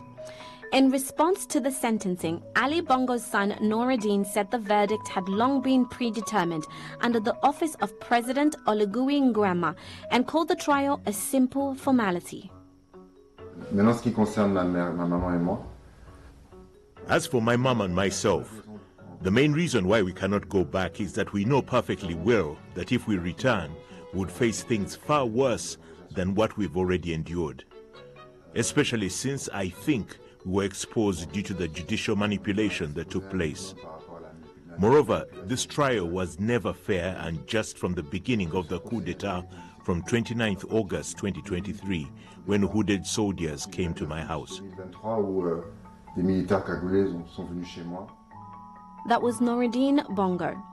Ali Bongo Ondimba suffered a severe stroke in 2018, after which insiders say he was never the same. He was toppled from power in a coup in 2023 after winning a disputed election that the military and opposition said was fraudulent. The coup puts an end to the Bongo dynasty's 56 years in power because Ali Bongo's father, Omar Bongo, ruled the country for 42 years. After the coup, his son and wife were arrested and detained for 20 months before being released and allowed to leave the country. But the two are not the only ones sentenced. Dr. Gildas Offerhaus-Othermalt, professor of political science at St. Petersburg College in Florida, gave me an overview of the case. The two main defendants, the one that have captured the attention of people, are the wife of the former president, the one who got deposed in August 2023, Sylvia Bongo Ondimba, and the son of the former president, Ali Bongo Ondimba. His son's name is Noureddine Bongo Ondimba. Those are the two main, and there's a couple of other people, lower level officials, who currently are on trial until the 14th, but those are the two main who have been convicted of corruption, forgery of official document, usurpation of official title, and a bunch of other things, and some restitution of public funds. Why were they on trial and former President Bongo wasn't? That's a very good question. Part of the reason is, if your listener remember, in 2018, Ali Bongo Ondimba, then president, he was traveling to Saudi Arabia and he got a stroke. So since then, obviously, it took time for him to recover, but he hasn't been the same. So from the perspective of the new regime, putting the president on trial, given his health status, is a big issue.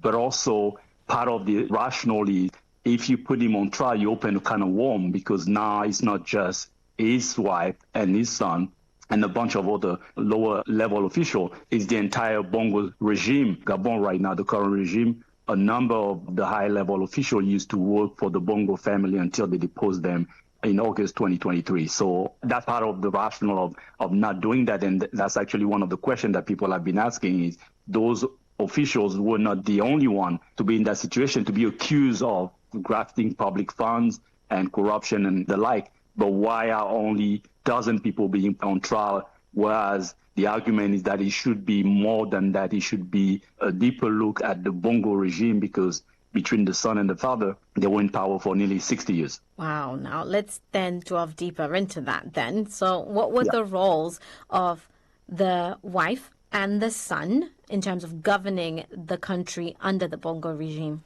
Officially, they had no role until the stroke. That's part of the accusation in terms of usurpations of functions of position, So after the stroke, there were a bunch of people who were thought to have power. The son at one point had an official position in the state apparatus. If I remember correctly, he was not a chief of staff, but he was akin to a chief of staff. I think the official title in French was coordinateur des affaires présidentielles, so almost like coordinator of presidential affairs. So at one point, he had a position in the state apparatus. But what they got accused, the wife and the son, was while Ali Bongo was recovering from his stroke, they were believed to be the one making decisions despite lacking the authority. Right. So they were arrested after the coup. They were detained for some months and then they were released and allowed to leave the country. So this sentencing was done with them in absentia. What are the chances then that these verdicts will even be carried out? Are they even likely to return to the country? I mean, they have said themselves, especially for the son, is very active on social media. So he has published videos alleging arbitrary detention, alleging torture, and I think they even have filed a complaint in France about that. And so he has made it clear that he's not coming back. They were not coming back, and so that was always the issue. They went to Angola after Gabon before they went to London, so they were never coming back. That was never a question. If, let's say, Gabon is successful in bringing them back, obviously, there's a lot that they can spill about the past that might be embarrassing for the current regime. So I don't think it does any good to the current regime to have them back in Gabon. Bearing in mind what you've just shared there, do you think that the trial was free and fair? Is Gabon's judiciary independent of government? We have to look at, where Gabon is right now, right? From 1967 until 2023 was ruled by one family. And any studies by scholars, by the media, have shown that over the period, Gabon was not considered a democratic system, a democratic regime. So the justice system was basically under the nose of the people in power, right? So I think just because of that, I think one can say without a doubt that the justice system in Gabon still has a long way to go to a point where people can say, oh, this is free and fair. I don't think the fact that the trial itself was started on Monday and by Tuesday evening, basically Ali Bongo's son and wife are found guilty. It would have been to the credit of the Gabonese government to have a more thorough process, a more open system, to kind of bring credibility to a system that really need in terms of the justice system. So I don't think one can say justice will serve just by looking at the outcome of the trial. That was Dr. Gildas Offelhast Othemot, Professor of Political Science.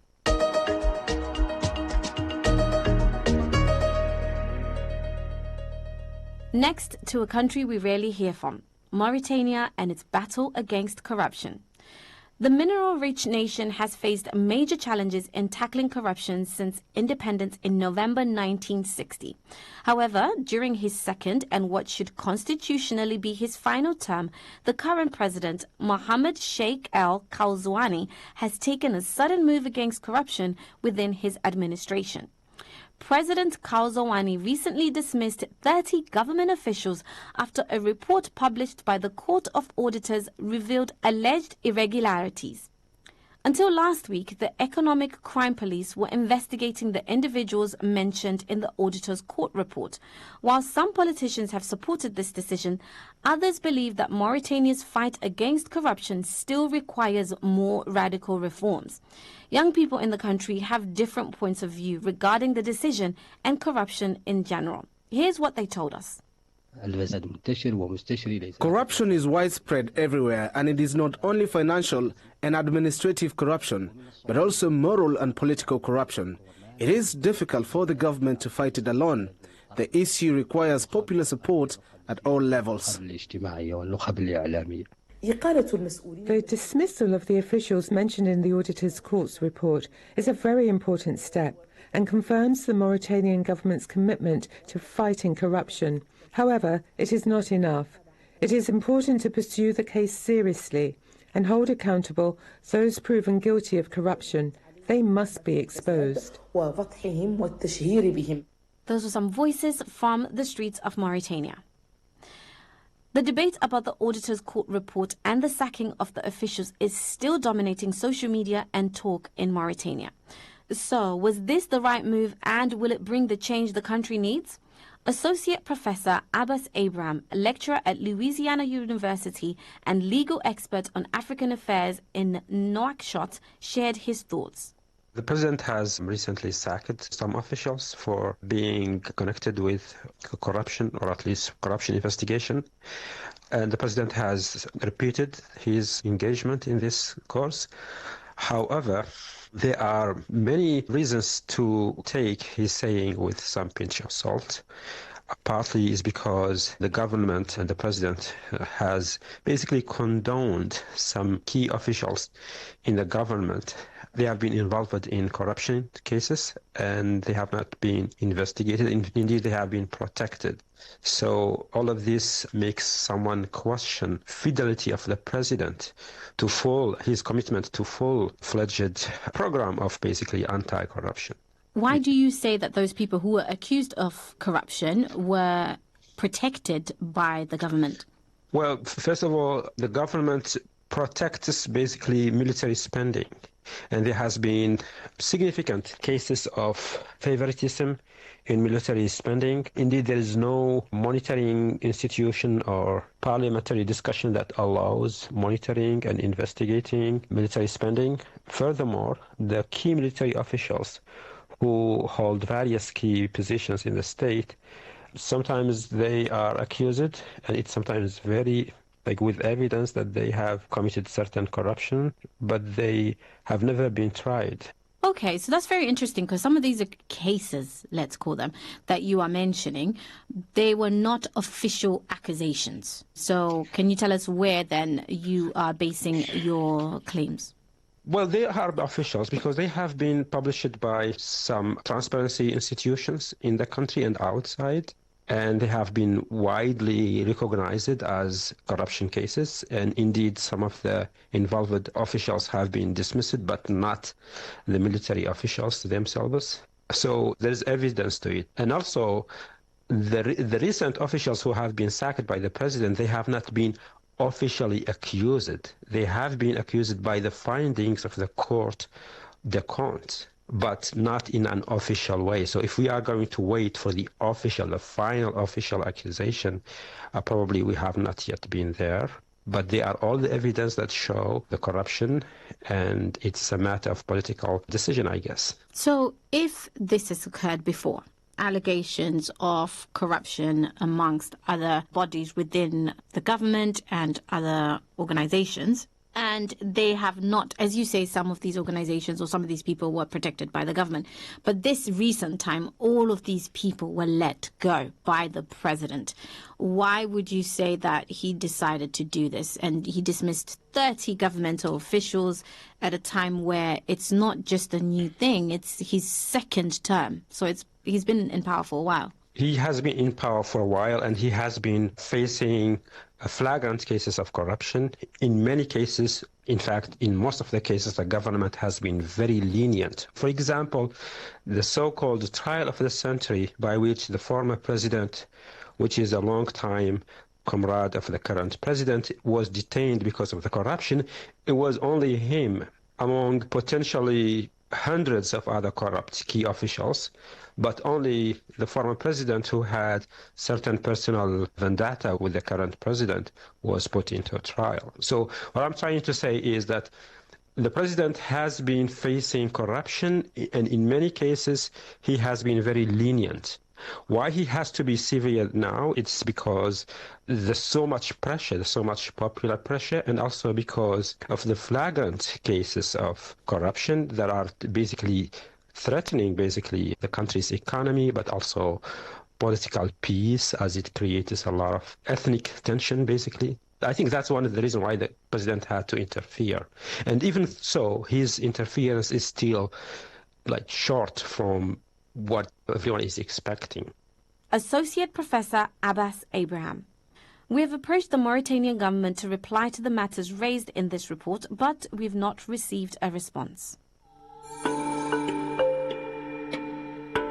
Now, Zambia is currently 1 month into an ambitious project that the country hopes will release $1 billion in exports. As the country looks to diversify its economy away from traditional exports such as copper, President Hakainde Hichilema hopes that agriculture and the beef industry can fill in some of those gaps. In October, Zambian livestock farmers achieved a significant breakthrough when exporting 40 tons of beef to the Democratic Republic of Congo for the first time. One young local farmer benefiting from the scheme is Calvin Puka. He runs the Dodo Beef Compartment Company and supplied 25 herds of cattle for last month's first export.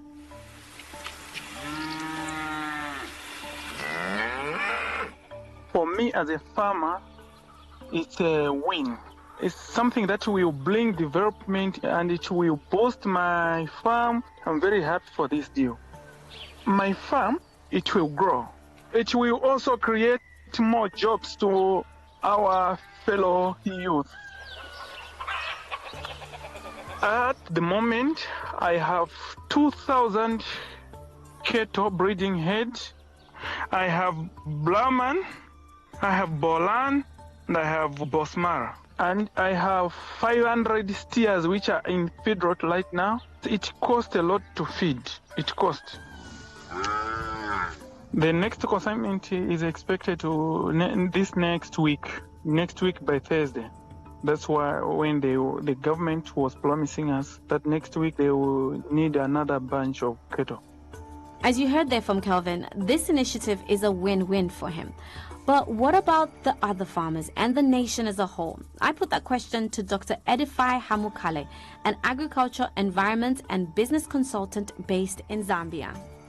The government of the Republic of Zambia, led by His Excellency Mr. Hakainde Hichilema, places a high priority on agriculture and livestock as key economic growth sectors and future alternatives to copper export earnings to drive the Zambian economy.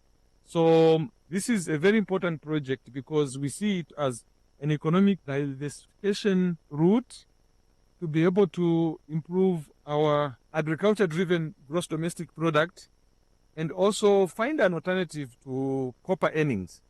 Our goal is to build a 1 billion beef sector industry by the year 2030. We're going to talk about the money in a moment, but firstly, tell me, why has beef been targeted as a way of diversifying Zambia's economy? Well, we've been relying so much on mining revenue, and we see this as a growth opportunity for the economy, especially when we talk about renewable forms of revenue, which are environmental friendly. So agriculture, including livestock, is an extremely good option. Looking at the current capacities in regard to beef exports, do you believe that this is a realistic figure? It is a realistic figure, and at the moment Zambia boasts of about 5 million heads of cattle, and with government support of creating market access and regulating the industry and helping us to meet international standards, we think we can achieve that target, especially that some of the investment will go towards cattle breeding and also improvement of pastures in the dry season to ensure that we have animals that are in good condition throughout the year. We have also invested in a vaccine facility where we can produce vaccines for bacterial and also protozoal diseases. Very soon we'll be launching a vaccine facility to produce viral disease vaccines. So these are some of the ambitious projects that we put in place. And then we have also established a disease-free zones in 5 pilot districts to guarantee export of health beef to our customers. And also by meeting international standards as regards to quality assurance, packaging, and also labeling. It is an ambitious project, as you've said there earlier. So what difference do you think this project is going to make to Zambia's cattle farmers? Previously, they were only concentrating on the domestic market, and when the market was saturated, they had to hold on to slaughtering of animals. But now, the government has signed market access agreements with countries within the region, such as Kenya, Tanzania, Mozambique, and Rwanda. And also in the Far East, we have signed market access agreements with China and also the United Arab Emirates, in addition to the Congo, to which we have already started exporting, and as well as Angola soon. So let's talk about DR Congo, as you mentioned there, which received its first export last month, and Angola has also been identified. as a priority market. Why is that? Congo has a large human population of around 113 million people. And Angola also has quite a large number of people. So first of all, they have the demographics. It's a beef-consuming population. So we feel Zambia, because of its proximity, will have both a comparative and also competitive advantage over Brazil and Argentina, which are exporting beef to the Congo. As far as the African Union is concerned, this is one protocol that hinges on intra-trade between and amongst COMESA and SADC countries. So you do believe that this is one of the ways of promoting intra-African trade. Do you think it's going to be as effective as the president is foreseeing it to be? It will be because each country has its own comparative advantage. Congo produces a lot of copper. Okay, we do as well. We're a major global player in the copper market. But Congo doesn't have a strength in agriculture and livestock. So in areas where they are net importers, we want to fill up that demand gap. And this is a huge opportunity for us to do so. While there are undoubted positives to this project, what do you see as potential pitfalls? Eventual pitfall could be that maybe we could run out of animals in future. We are piloting because the human population is ever increasing. And so we need to scale up our production capacity for beef animals. And actually, it's a business opportunity to invest in animal reproduction. Dr. Edify Hamukale, an agricultural expert. Focus on Africa was pulled together by the sterling efforts of Yvette Twagera Maria, Joseph Keane, Salek Zaid, Stefania Okereke, and Elfas Lagat. Paul Bachabinga was the senior producer. Francesca Dunn, the technical producer. Andre Lombard and Alice Mutengi are our editors. And I'm Nyasha Michelle. We'll speak again next time.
Say no to the ordinary. Embrace the extraordinary, because we are the voice of the people. Today, 95.1 FM. Today, 95.1 FM.